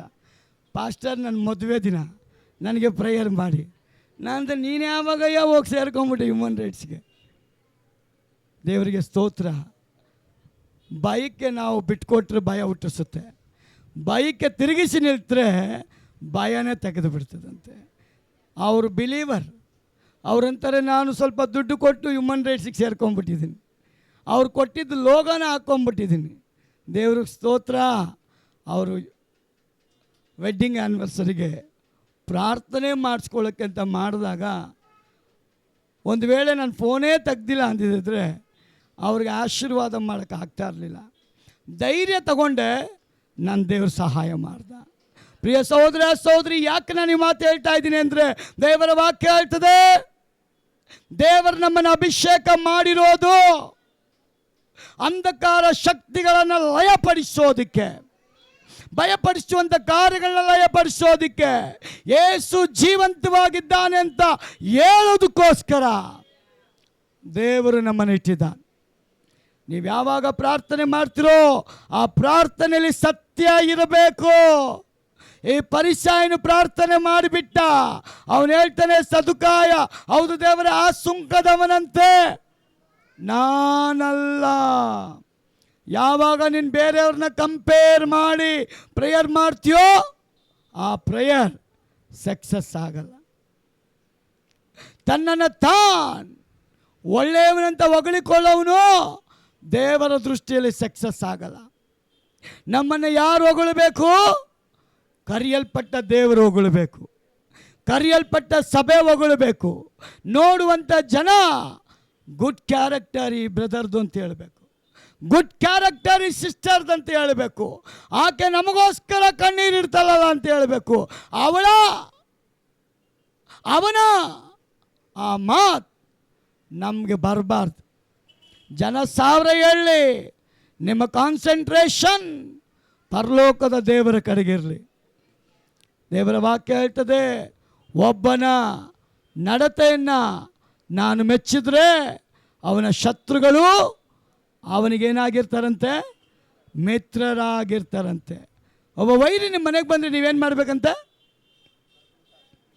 ಏನು ಮಾಡಬೇಕಂತೆ ಹೇಳ್ರಿ? ಕರ್ದ ನಾವೇನು ಮಾಡ್ತೀವಿ? ಬಂದುಬಿಟ್ಟ ಅಂದರೆ ಕೆರೆದು ಅವ್ನಿಗೆ ಹಾಕ್ತೀವಿ ಊಟ. ಆದರೆ ಬೈಬಲ್ ಹೇಳ್ತದ್ರಿ, ವೈರಿಗೆ ಊಟ ಹಾಕು, ಅವನ ತಲೆ ಮೇಲೆ ಕೆಂಡ ಸುರಿದಂಗೆ ಆಗುತ್ತೆ. ಹಲ್ಲೆಲೂಯಾ. ನಾನು ಮುಂದಕ್ಕೆ ಹೋಗೋ, ಇಲ್ಲಿಗೆ ನಿಲ್ಲಿಸ್ತೀನಿ, ಭಯಪಡಬೇಡ. ಏನಾಗುತ್ತಂತ ಅವನಿಗೆ? ಕೆಂಡ. ಇವತ್ತು ಕೋಪ ಬಂದರೆ ಅವನು ರುಂಡ. ಕೆಂಡ ಹಾಕೋದಿರಲಿ, ರುಂಡನೇ ತೆಗಿಯೋಕೆ ರೆಡಿ ಇರ್ತಾನೆ. ಆದರೆ ಯೇಸು ಎಲ್ಲರನ್ನೂ ನೋಡಿದ ತಕ್ಷಣ ನಿಮ್ಗೇನಾಗಲಿ ಅಂತಾನೆ? ಹೊಟ್ಟೆ ಕಿಚ್ಚು ಜಾಸ್ತಿ ಆಗಲಿ ಅಂತನ? BP ರೈಸ್ ಆಗಲಿ ಅಂತನ? ಕೊಬ್ಬು ಜಾಸ್ತಿ ಆಗಲಿ ಅಂತನ? ಕೊಬ್ಬು ಹೆಂಗೆ ಬರುತ್ತೆ ರೀ? ಕೊಬ್ಬು ಹೆಂಗೆ ಬರುತ್ತೆ? ಕೊಬ್ಬು ಗೊತ್ತಾ? ಹೋಗಲಿ, ಕೊಬ್ಬು ಅಂದ್ರೆ ಏನು? ಚರ್ಬಿ ಕತ್ತರಿಸ್ಬಿಡ್ತೀನಿ ಅಂತಾನೆ. ಯಾರು? ಮಟನ್ ಅಂಗಡಿ ಅವನು. ಕುರಿ ಮಟನ್ದು ಮಾಂಸ ತಿಂದು ಕೊಬ್ಬು ಬರಲ್ರಿ. ನೀವು ಯೋಚನೆ ಮಾಡಿದ್ರು ಕೊಬ್ಬು ಬಂದುಬಿಡ್ತದೆ. ಗೊತ್ತಾ ನಿಮಗೆ? ನಿಮ್ಮ ಕಣ್ಣಲ್ಲಿ ಕೊಬ್ಬು ಬರ್ತದೆ, ನಿಮ್ಮ ಬಾಡಿಲಿ ಕೊಬ್ಬು ಬರ್ತದೆ. ಕಾರಣ ಬರೀ ಮಟನ್ ಕೊಬ್ಬು ತಿಂದು ನಿಮಗೆ ಬರೋದಲ್ಲ. ಅದು ತುಂಬ ಯೋಚನೆ ಮಾಡಿದ್ರೂ ಸೈತಾನ್ ಕೊಬ್ಬು ತಂದು ಹಾಕ್ತಾನಂತ. ಅದು ದೇವರಿಗೆ ಸ್ತೋತ್ರ. ಕರ್ತನನ್ನು ಹತ್ಕೊಳ್ರಿ. ನಿಮ್ಮ ಹೃದಯ ದೇವ್ರು ನೋಡ್ತಾ ಇದ್ದಾನೆ. ನಿಮ್ಮ ರೋಗನ ಬಿಡುಗಡೆ ಮಾಡಲ್ಪಟ್ಟ ಯೇಸುವನ್ನು ಘನಪಡಿಸ್ರಿ, ಮಹಿಮೆ ಪಡಿಸ್ರಿ, ಅವನ ಕೊಂಡಾಡ್ರಿ. ಅವನ ಅಭಿಷೇಕದಲ್ಲಿ ಲೋಕದಲ್ಲಿ ನಡೆಯುವಾಗ ಅನ್ಯ ಜನಗಳ ಮಧ್ಯದಲ್ಲಿ ನೀವು ಸಾಕ್ಷಿಯಾಗಿರ್ತೀರಿ. ಅದನ್ನೇ ದೇವರು ಎದುರು ನೋಡ್ತಾರೆ. ಐಶ್ವರ್ಯವಂತನೂ ದೇವರ ರಾಜ್ಯಕ್ಕೆ ಅವನು ಸೇರೋದಿಲ್ಲ ಅಂತ. ಐಶ್ವರ್ಯವಂತರಿಯ ಆತ್ಮದಲ್ಲಿ ಬಡವರು ಅವರೇ ಧನ್ಯರು. ಆತ್ಮದಲ್ಲಿ ದಾಹವುಳ್ಳವರು ಅವರು ಧನ್ಯರು. ಹಗಲು ರಾತ್ರಿ ಕರ್ತನ ರಾಜ್ಯಕ್ಕಾಗಿ ತಮ್ಮನ್ನು ಸಮರ್ಪಣೆ ಮಾಡಿ ಜೀವಿಸುವಂಥವರೇ ಧನ್ಯರು ಅಂತ ವಾಕ್ಯ ಹೇಳ್ತದೆ. ಎಷ್ಟು ಜನ ಯೇಸುವಿನ ಜೊತೆ ನಡೆಯೋಕ್ಕೆ ಇಷ್ಟಪಡ್ತೀರ? ಅಲ್ಲೆಲ್ಲೂ ಹೇಳ್ಬೇಡ್ರಿ. ಎಷ್ಟು ಜನ ಯೇಸುವಿನ ಜೊತೆ ನಡೆಯೋಕ್ಕೆ ಇಷ್ಟಪಡ್ತೀರಿ? ನಾನು ರೆಡಿ ಅಂತ ಹೇಳೋರು ಕೈ ಎತ್ತಿರಿ ನೋಡೋಣ. ಎಲ್ಲ ಅರ್ಧ ಬರ್ಧ ಕೈ. ನಮ್ಮದೇ ಗ್ಯಾರಂಟಿ ಇಲ್ಲ ಪಾಸ್ಟರ್. ಎಷ್ಟು ಜನ ದೇವ್ರ ಜೊತೆ ನಡೆಯೋಕ್ಕೆ ಇಷ್ಟಪಡ್ತೀರ? ನಡೆಯೋದು ಈಸಿನ ಸುಲಭನಾ ಕಷ್ಟನಾ? ಹೆಂಗೆ ಕಷ್ಟ? ನೀವು ನಡೆಯಲ್ವಲ್ಲ, ನಿಮ್ಮನ್ನ ನಡೆಸೋದು ದೇವರಾತ್ಮ ತಾನೆ. ಇವತ್ತು ಕಾರು, ಬೈಕು, ಸೈಕಲ್ಲು ಎಲ್ಲ ಕೊಟ್ಟೆ ನಾವು ನಡೀತಾ ಇಲ್ಲ. ನೋಡ್ರಿ, ವಿಚಿತ್ರ ಹೆಂಗೆ ಅಂದರೆ, ಕಾರಿರೋನು ಬೆಳಗ್ಗೆ ನಡೀತಾನೆ. ಎಷ್ಟು ದೂರ ನಡೀತಾನೆ? ಅವನು ಕೊಬ್ಬು ಕರ್ಗಕ್ಕೆ 5 ಕಿಲೋಮೀಟ್ರ್ ನಡೀತಾನೆ. ತಿರ್ಗಿ ಕೊಬ್ಬು ಹತ್ತಿಸ್ಕೊಳ್ಳೋಕ್ಕೆ ಕಾರಲ್ಲಿ ಹೋಯ್ತಾನೆ. ಏನು ಲಾಜಿಕ್ ನೋಡ್ರಿ. ಸೈತಾನ್ ಎಲ್ಲೆಲ್ಲಿಗೆ ತಂದು ಬಿಟ್ಬಿಟ್ಟವನೇ ಅಂದರೆ, ಕಾರಿರೋನು ನಡೆಯೋಕ್ಕೆ ಅವ್ನು ಟೈಮ್ ಇಟ್ಕೊಂಡವನೆ. ಬಡವ ಕಾರ್ ಇಲ್ದಿರ ನಡೆದು ಕೊಬ್ಬು ಕರ್ಗಿಸ್ಕೊಳ್ತಾನೆ. ಇವನು ಕಬ್ಬು ಕರ್ಗಿಸ್ಕೊಳ್ಳೋಕ್ಕೆ ಬೆಳಗ್ಗೆ ನಡೆಯೋದು, ಕೊಬ್ಬು ಬರ್ಸ್ಕೊಳ್ಳೋಕ್ಕೆ ಕಾರಲ್ಲಿ ಹೋಗೋದು. ಸೈತಾನ್ ಟ್ರಿಕ್ಸ್. ದೇವ್ರ ಮಕ್ಕಳಿಗೆ ದೇವರೊಂದು ಟ್ರಿಕ್ಸ್ ಹೇಳ್ಕೊಟ್ಟವನೆ. ನೀವು ನಡೀರಿ ಅಂತ ಹೇಳಿಲ್ಲ, ಯಾವಾಗಲೂ ಪ್ರಾರ್ಥನೆ ಮಾಡಿ. ಪ್ರಾರ್ಥನೆ ಎಲ್ಲ ಟೈಮಲ್ಲಿ ಮಾಡಿ. ಆ ಪ್ರಾರ್ಥನೆಗೆ ಟೈಮೇ ಸಾಕಾಗಲ್ಲ ನಿಮ್ಗೆ. ನಿಜ. ಯಾವಾಗಲೂ ಪ್ರಾರ್ಥನೆ ಮಾಡ್ತಾನೆ ಇರಿ, ಅದಕ್ಕೆ ಟೈಮೇ ಸಾಕಾಗಲ್ಲ. ನೀವು ನಂಬ್ತಿರೋ ಇಲ್ಲೋ, ನಾನು ಫೇಸ್ಬುಕ್ಕಿಂದ ಬರೋಂಥ ಫೋನೇ ಅಟೆಂಡ್ ಮಾಡ್ತಾಯಿಲ್ಲ, ನಮ್ಮ ಚರ್ಚವ್ರದ್ದೇ ಅಟೆಂಡ್ ಮಾಡ್ತಾಯಿಲ್ಲ. ಇನ್ನು ಹೊಸಬ್ರದೆಲ್ಲ ಯಾಕೆ ಮಾಡಲಿ ಅಂತ ಎತ್ತದೇ ಹೋಲ್ಲ. ಕಾರಣ ಅವರು ಮೆಸೇಜ್ ಹಾಕ್ತಾರೆ ಫಾಸ್ಟರ್, ನಮ್ಗೆ ಈ ರೋಗ ಇದೆ, ನಮ್ಮ ಮನೇಲಿ ಪರಿಸ್ಥಿತಿ ಸರಿ ಇಲ್ಲ, ಹಣದ ಕೊರತೆ, ನನ್ನ ಮಗಳಿಗೆ ಮದುವೆ ಆಗಬೇಕು, ನನ್ನ ಮಗಳು ಗರ್ಭಫಲ ಹೊಂದ್ಕೊಳ್ಬೇಕು, ನನ್ನ ಗಂಡ ಕುಡಿತಾ ಇದ್ದಾನೆ, ನನ್ನ ಮನೇಲಿ ಸಮಾಧಾನ ಇಲ್ಲ, ನಮಗೋಸ್ಕರ ಪ್ರಾರ್ಥನೆ ಮಾಡ್ತೀರಾ? ಒಂದು ಸಿಸ್ಟರ್ ಬೆಂಗಳೂರಿಂದ ಪ್ರೇಯರ್ ಮಾಡಿಸ್ಕೊಂಡ್ರು. ಅವ್ರು ಹೇಳಿದ್ರು, ನಾವು 5 ಲಕ್ಷ ಖರ್ಚು ಮಾಡಿದ್ದೇವ್ರಿ, ನಮಗೆ ಮಗು ಇಲ್ಲ. ಒಂದು ನಂಬಿಕೆ ನಿಮ್ಮ ಮೇಲೆ ನೀವು ಮಾಡೋ ಪ್ರಾರ್ಥನೆ ಮೂಲಕ ನನಗೇನಾದರೂ ಗ್ರೇಸ್ ಬರ್ಬೋದಾ ಅಂತ ನಂಬಿದ್ದೀನಿ ಅಂತ. ಅವಳ ದಾಹ ನೋಡಿ ಪ್ರೇಯರ್ ಮಾಡಿಬಿಟ್ಟೆ. 1 ತಿಂಗಳಾಗ್ತಾ ಇದ್ದಂಗೆ ಫೋನ್ ಮಾಡಿ ಹೇಳ್ತಾಳೆ, ನಾನೀಗ ಗರ್ಭವತಿ, 2 ಮಕ್ಕಳು ನನ್ನ ಹೊಟ್ಟೆಯಲ್ಲಿದೆ ಅಂತ. ಬೆಂಗಳೂರಿನಲ್ಲಿ ಆ ಸಹೋದರಿ ಇದ್ದಾರೆ. ಅವ್ರು ಹೇಳಿದಷ್ಟೇ, ಇವತ್ತವರೆಗೆ ಅಡ್ರೆಸ್ಗಿಲ್ಲ. ಅದಕ್ಕೆ ನಾನು ತೀರ್ಮಾನ ಮಾಡಿಬಿಟ್ಟೆ, ಆಟಕ್ಕುಂಟು ಲೆಕ್ಕಕ್ಕಿಲ್ಲದೆ ಇರೋರಿಗೆಲ್ಲ ಇಟ್ಕೊಂಡು ಆಟ ಆಡಿದ್ರೆ ದೇವ್ರು ಅಕ್ಸೆಪ್ಟ್ ಮಾಡಲ್ಲ. ಆಟಕ್ಕಿದ್ದೀವಿ ಅಂದರೆ ಅಲ್ಲಿ ನಂಬರ್ ಇರಬೇಕು. ಸುಮ್ಮನೆ ಇಟ್ಕೊಂಡಿರ್ತಾರೆ ಗೊತ್ತಾ, ಅವ್ನಿಗೇನು ಗೊತ್ತಾಗಲ್ಲ, ಸುಮ್ಮನೆ ಆಟಕ್ಕೆ ಇಟ್ಕೊಳ್ಳೋ ಅಂತ. ಹಂಗಿರಬೇಡ್ರಿ, ನಿಜವಾಗ್ಲೂ ಸೇವೆಗೆ ಬನ್ನಿರಿ, ನಿಮ್ಮನ್ನ ದೇವರು ಬಲವಾಗಿ ಉಪಯೋಗ ಮಾಡ್ತಾನೆ. ನಿಜವಾಗ್ಲೂ ಕರ್ತನೆಗಾಗಿ ನಿಂತ್ಕೊಳ್ರಿ. ನಿಮ್ಮಲ್ಲಿರೋ ರೋಗ ಹೊರಗೋಗುತ್ತೆ, ದೆವ್ವ ಹೊರಗೋಗುತ್ತೆ, ಸಮಸ್ಯೆ ಹೊರಗೋಗುತ್ತೆ. ನಿಮ್ಮ ಬೆಳವಣಿಗೆಯನ್ನು ತಡೆಯೋಕ್ಕೆ ಯಾರ ಕೈಲೂ ಸಾಧ್ಯವಿಲ್ಲ. 18 ವರ್ಷದವಳು ಬಿಡುಗಡೆ ಆದಮೇಲೆ ಏನು ಮಾಡಿದಾಳೆ ಗೊತ್ತಾ? ಎಲ್ಲರ ಮುಂದೆ ಕುಣಿದಿದ್ದಾಳೆ, ಅಬ್ಬರಿಸಿದ್ದಾಳೆ, ಯೇಸುವನ್ನು ಗಣಪಡಿಸಿದ್ದಾಳೆ. ಎಲ್ಲ ಊರುಗಳಿಗೆ ಹೋಗಿ ಯೇಸು ಬಿಡುಗಡೆ ಕೊಟ್ಟದ್ದನ್ನು ಸಾರಿದ್ದಾಳೆ. ಆ ಕೆಲಸ ಮಾಡೋದಕ್ಕೆ ದೇವರು ನಮ್ಮನ್ನ ಕರೆದಿದ್ದೀನಿ. ಶಂಕರ್ ಬ್ರದರ್ಗೆ ಮೊನ್ನೆ ಕೇಳ್ತಾ ಇದ್ದೆ, ಯಾಕೆ ಬ್ರದರ್ 2 ದಿನ ಝೂಮ್ಗೆ ಬಂದಿಲ್ಲ ಅಂತ. ನಾನು ಬ್ಯುಸಿ ಆಗ್ಬಿಟ್ಟೆ ಅಂತ ನೀರು ಕುಡಿತಾಳೆ ಗಾಬರಿಯಾಗಿ. ಅವರಿಗೆ ಭಯ, ಇನ್ನು ನೆಕ್ಸ್ಟ್ ಪ್ರಶ್ನೆ ಏನು ಕೇಳ್ತೀನಿ ಅಂತ. ನನ್ನ ಆಸೆ, ನಾವೆಲ್ಲ ದೇವ್ರ ಥರ ಆಗಬೇಕಾ, ದೇವ್ರ ಥರ ಆಗಬೇಕಾ? ಜೋರಾಗಿ ಹೇಳ್ರಿ. ನಾನು ಮುಗಿಸ್ತಾ ಇದ್ದೀನಿ. ಅಲ್ಲ ಕೂಗಾಯ್ತಾ? ನೀವು ಹುಷಾರಾಗ್ಬಿಟ್ರಿ. ಕೂಗೈತೆ ಅಂದರೆ ಬೈತೀರಾ, ಕೂಗಿಲ್ಲ ಅಂದರೆ ಹೆಂಗೋ ಬಿಡ್ತೀರಾ ಅಂತ. ನಾನು ಕೇಳಿಸ್ಕೊಂಡಿಲ್ಲ, ನೀವು ಕೇಳಿಸ್ಕೊಂಡ್ರಾ? ನೋಡಿ, ಯಾರು ಊರ ಮೇಲೆ ಊರು ಸತ್ರೂ ಅವನು ಮೌಲನ ಅಲ್ಲ ಕೂಗೋದು ಬಿಡಲ್ಲ. ಇಲ್ಲಿ ಗಲಾಟೆ ಮಾಡ್ತಾ ಇರ್ತಾರೆ ಕೂಗಬೇಡಿ ಅಂತ, ಮನೇಲಿ ಹೆಂಡ್ತಿಗೆ ಕೇಳ್ತಾನೆ ಅಲ್ಲ ಕೂಗಾಯ್ತಾ ಅಂತ. ಅವನು ಕೂಗೋದು ನಿಲ್ಲಿಸಿದ್ರು ಇವನಿಗೆ ಬಿಡೋಕ್ಕಾಗಲ್ಲ. ಆದರೆ ದೇವ್ರಿಗೆ ಸ್ತೋತ್ರ. ದೇವರ ಮನೆಯಲ್ಲಿ ಬಂದವರೇ, ದೇವರ ಬಯಕೆ, ದೇವರು ಹಾದು ಹೋಗಿರತಕ್ಕ ಆ ಮಾರ್ಗದಲ್ಲಿ ನಾನು ನೀನು ಹೋಗಬೇಕನ್ನೋದೆ, ಹಾದಿಯಲ್ಲಿ ನಾನು ನೀನು ನಡಿಬೇಕು ಅನ್ನೋದೆ. ಅವನು ಮಾಡಿದ ಕೆಲಸಗಳನ್ನು ನಾವು ಜವಾಬ್ದಾರಿಯಿಂದ ಈ ಲೋಕದಲ್ಲಿ ಮಾಡಬೇಕನ್ನೋದೇ ದೇವರ ಇಷ್ಟ. ಎಷ್ಟು ಜನಕ್ಕೆ ಯೇಸುವಿನ ಮಾರ್ಗದಲ್ಲಿ ನಡೆಯೋಕ್ಕೆ ಇಷ್ಟ? ಯಾರ್ಯಾರು ನಡೀತೀರಾ? ನಾಳೆಯಿಂದ ಕೊಯಮತ್ತೂರ್ವರೆಗೂ ನಡ್ಕೊಂಡು ಹೋಗೋಣ ಬರ್ತೀರಾ? ಅಯ್ಯೋ ಪಾಸ್ಟರ್, ಈ ಸೆಕೆಲ್ ಮನೆಯಲ್ಲೇ ವಾಕ್ ಮಾಡೋಕ್ಕಾಯ್ತಲ್ಲ ಪಾಸ್ಟರ್. ಇನ್ನು ಪರಲೋಕಕ್ಕವರೆಗೂ ಹೆಂಗೆ ನಡೆಯೋದು ನಾವು? ಹೇಳ್ರಿ. 5 ನಿಮಿಷ ಲೇಟ್ ಆಗಂಗಿಲ್ಲ, ತಲೆ ಕೈ ಕಾಲೆಲ್ಲ ಆಗಲೇ ಆ್ಯಕ್ಷನ್ ಮಾಡ್ತಾ ಇರ್ತಾರೆ. ಟೈಮ್ ಆಯಿತು ಬಿಡು, ಟೈಮ್ ಆಯಿತು ಬಿಡು ಅಂತ. ಪ್ರಿಯ ಸಹೋದರಿ, ನನಗಿವತ್ತಿಗೂ ಒಂದು ಅರ್ಥ ಆಗಿಲ್ಲ. ನನಗೆ ಝೂಮಲ್ಲಿ ಬರೋ ಪಾಸ್ಟ್ಗಳೆಲ್ಲ ಕೇಳ್ತಾರೆ, ನಿಮ್ಮ ಝೂಮ ನಾನು ಬರಲ್ಲ ಅಂತಾರೆ. ಯಾಕ್ರಿ? ಅಯ್ಯೋ ರೀ, ನೀವು ಹೆಂಗ್ರಿ ಮಾತಾಡ್ತೀರಾ? ಅವರು ಪರ್ದೆಕ್ಕೆ ಪೀಚೆ ಏನು ಮಾಡ್ತಾ ಇರ್ತಾರೆ ನಮಗೇನು ಗೊತ್ತ್ರಿ?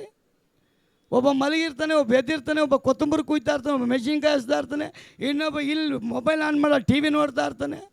ಅವ್ರಿಗೋಗಿ ನೀವೇನ್ರಿ ವಾಕ್ಯ ಕೊಡ್ತೀನಿ, ನಿಮ್ಮ ಬುದ್ಧಿ ಐತಾ ಅಂತಾನೆ. ನೋಡಿ, ಒಂದು ಸ್ಕ್ರೀನ್ ತೆಗ್ದಿಲ್ಲ ಅಂದರೆ ಅವ್ನಿಗೆ ಅಷ್ಟು ಟೆನ್ಷನ್. ಆದರೂ ನೀವು ಮಾಡೋದೆಲ್ಲ ನೋಡಿಕೊಂಡು ದೇವರು ಮೌನವಾಗಿ ಅವನಲ್ಲ, ಅವನಿನ್ನಷ್ಟು ತಾಳ್ಮೆಯಿಂದ ಕಾಯ್ತಾ ಇದ್ದಾನೆ.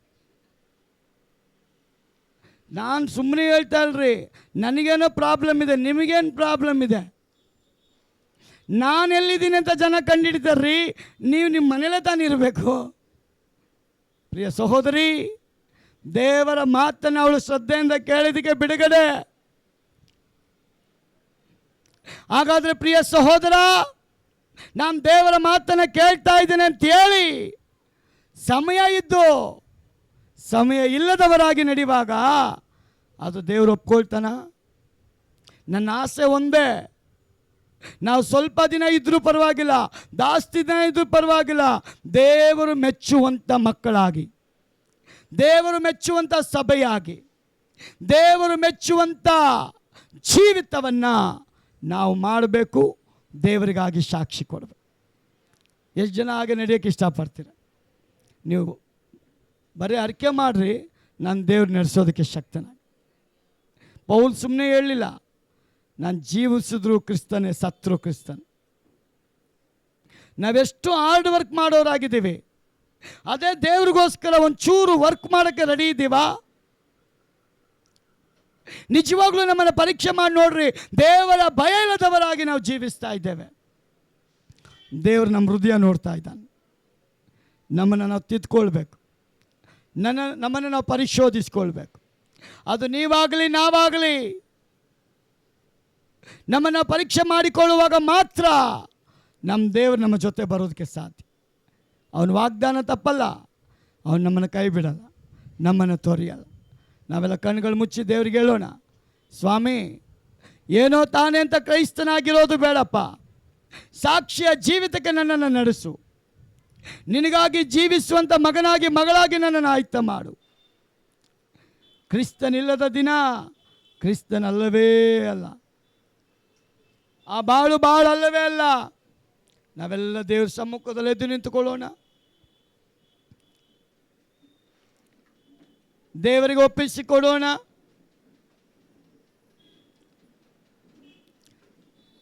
ಹೌದು ದೇವರೇ, ನಿನ್ನ ಬಾಯಿ ಮಾತನ್ನು ಯಾರೆಲ್ಲ ಶ್ರದ್ಧೆಯಿಂದ ಕೇಳ್ತಾರೋ, 18 ವರ್ಷದ ದೆವ್ವ ಬಡಿದಲ್ಪಟ್ಟಂಥ ಆಕೆಗೆ ಬಿಡುಗಡೆ ಕೊಟ್ಟ ಹಾಗೆ, ಪೇತ್ರನ ಮನೆಗೆ ಬಂದಂಥ ಅನೇಕ ವ್ಯಾಧಿಷ್ಠರನ್ನ, ದೆವ್ವ ಪೀಡಿತರನ್ನ ಬಿಡುಗಡೆ ಕೊಟ್ಟ ಹಾಗೆ, 10 ಜನ ಕುಷ್ಠರೋಗಿಗಳಲ್ಲಿ ಯಾರು ನಂಬೋದಿಲ್ಲ ಅವರಿಗೆ ಆ ಅದ್ಭುತವನ್ನು ತೋರಿಸುವುದಕ್ಕೋಸ್ಕರ ಬಿಡುಗಡೆ ಕೊಟ್ಟಂಥ ದೇವರೇ, ನಿನ್ನ ಮಕ್ಕಳಿವತ್ತು ಪ್ರಾರ್ಥನೆ ಮಾಡುವಂಥ ಜನಗಳು ಬಿಡುಗಡೆ ಆಗಲಿ. ಶದ್ರಕ್, ಮೇಷಕ್, ಅಭಿಜ್ಞೆಗೋ ಅವರಲ್ಲಿ ಬಂದಂಥ ವೈರಾಗ್ಯ, ರಾಜನ ಪದಾರ್ಥವನ್ನು ತಿಂದು ಅಶುದ್ಧನಾಗಲಾರೆ. ನನ್ನ ದೇವರು ಶುದ್ಧನಾಗಿದ್ದಾನೆ, ಅವನು ಅಶುದ್ಧನಾಗಿಲ್ಲ. ಅವನು ಶುದ್ಧನಾಗಿರುವ ಪ್ರಕಾರ ನಮ್ಮನ್ನು ನಾವು ಶುದ್ಧ ಮಾಡಿಕೊಳ್ಳಬೇಕಾಗಿದೆ. ನಮ್ಮಲ್ಲಿ ಯಾರನ್ನ ದೇವರು ಗಮನಿಸ್ತಾನೋ ಅವರನ್ನು ಬಿಡುಗಡೆ ಮಾಡುವವನಾಗಿದ್ದಾನೆ. ಆ ರೋಗ ಯಾವುದೇ ಆಗಿರಲಿ, ಪರಿಸ್ಥಿತಿ ಯಾವುದೇ ಆಗಿರಲಿ, ಸ್ಥಿತಿಗತಿ ಯಾವುದೇ ಆಗಿರಲಿ, ದೇವರ ಆಲಯದಲ್ಲಿ ದೇವರಿರೋದಾದರೆ ಆ ಮನೆಯನ್ನು ದೇವರು ಬಿಡುಗಡೆ ಮಾಡಲಿಕ್ಕಿದ್ದಾನೆ. ಲೋಕದ ಇಚ್ಛೆಗಳಿಂದ, ದುಷ್ಟನ ಇಚ್ಛೆಗಳಿಂದ, ಕುಯುಕ್ತಿಗಳಿಂದ ಜನಗಳು ಬಿಡುಗಡೆ ಆಗಬೇಕಾಗಿದೆ. ಆತ್ಮ ಭಾರವುಳ್ಳವನಾಗಿ ನೀನು ಪ್ರಾರ್ಥನೆ ಮಾಡಿದೆ ಆದರೆ ನಿನ್ನ ಮನೆ ಆಗಿರಲಿ, ಅಕ್ಕಪಕ್ಕದ ಮನೆ ಆಗಿರಲಿ, ನಿಮ್ಮ ಕೇರೆಗಳಾಗಲಿ, ಯಾರು ಯೇಸುವಿನ ಮೇಲೆ ನಂಬಿಕೆ ಇಟ್ಟು ಬರ್ತಾರೋ ಅವರಿಗೆ ನನ್ನ ಯೇಸು ಬಿಡುಗಡೆ ಮಾಡಲಿಕ್ಕೆ ಶಕ್ತನಾಗಿದ್ದಾನೆ. ನಿಮ್ಮ ನಂಬಿಕೆ ನಿಮ್ಮನ್ನು ಬಿಡುಗಡೆ ಮಾಡುತ್ತೆ. ದೇವರಿಗೆ ನೀನು ಸಮಯ ಕೊಡೋದಾದರೆ ನಿನಗೆ ದೇವರು ಸಮಯ ಕೊಡ್ತಾನೆ. ದೇವರನ್ನ ನೀನು ಘನಪಡಿಸಿದ್ರೆ ದೇವರು ನಿನ್ನನ್ನು ಘನಪಡಿಸ್ತಾನೆ. ದೇವರಿಗೆ ನೀನು ಭಯಪಟ್ಟರೆ ನಿನ್ನ ಮುಂದೆ ಬರುವಂಥ ಶತ್ರುಗಳು ಭಯಪಡ್ತಾರೆ. ನಿನಗೆ ನಾಚಿಕೆ ಆಗೋದಿಲ್ಲ. ಕರ್ತನೇ ನಿನಗೆ ಸ್ತೋತ್ರ. ಈ ಆರಾಧನೆಗೆ ಬಂದಂಥ ಎಲ್ಲ ದೇವ ಜನರಿಗಾಗಿ ನಾನು ಪ್ರಾರ್ಥನೆ ಮಾಡ್ತೇನೆ.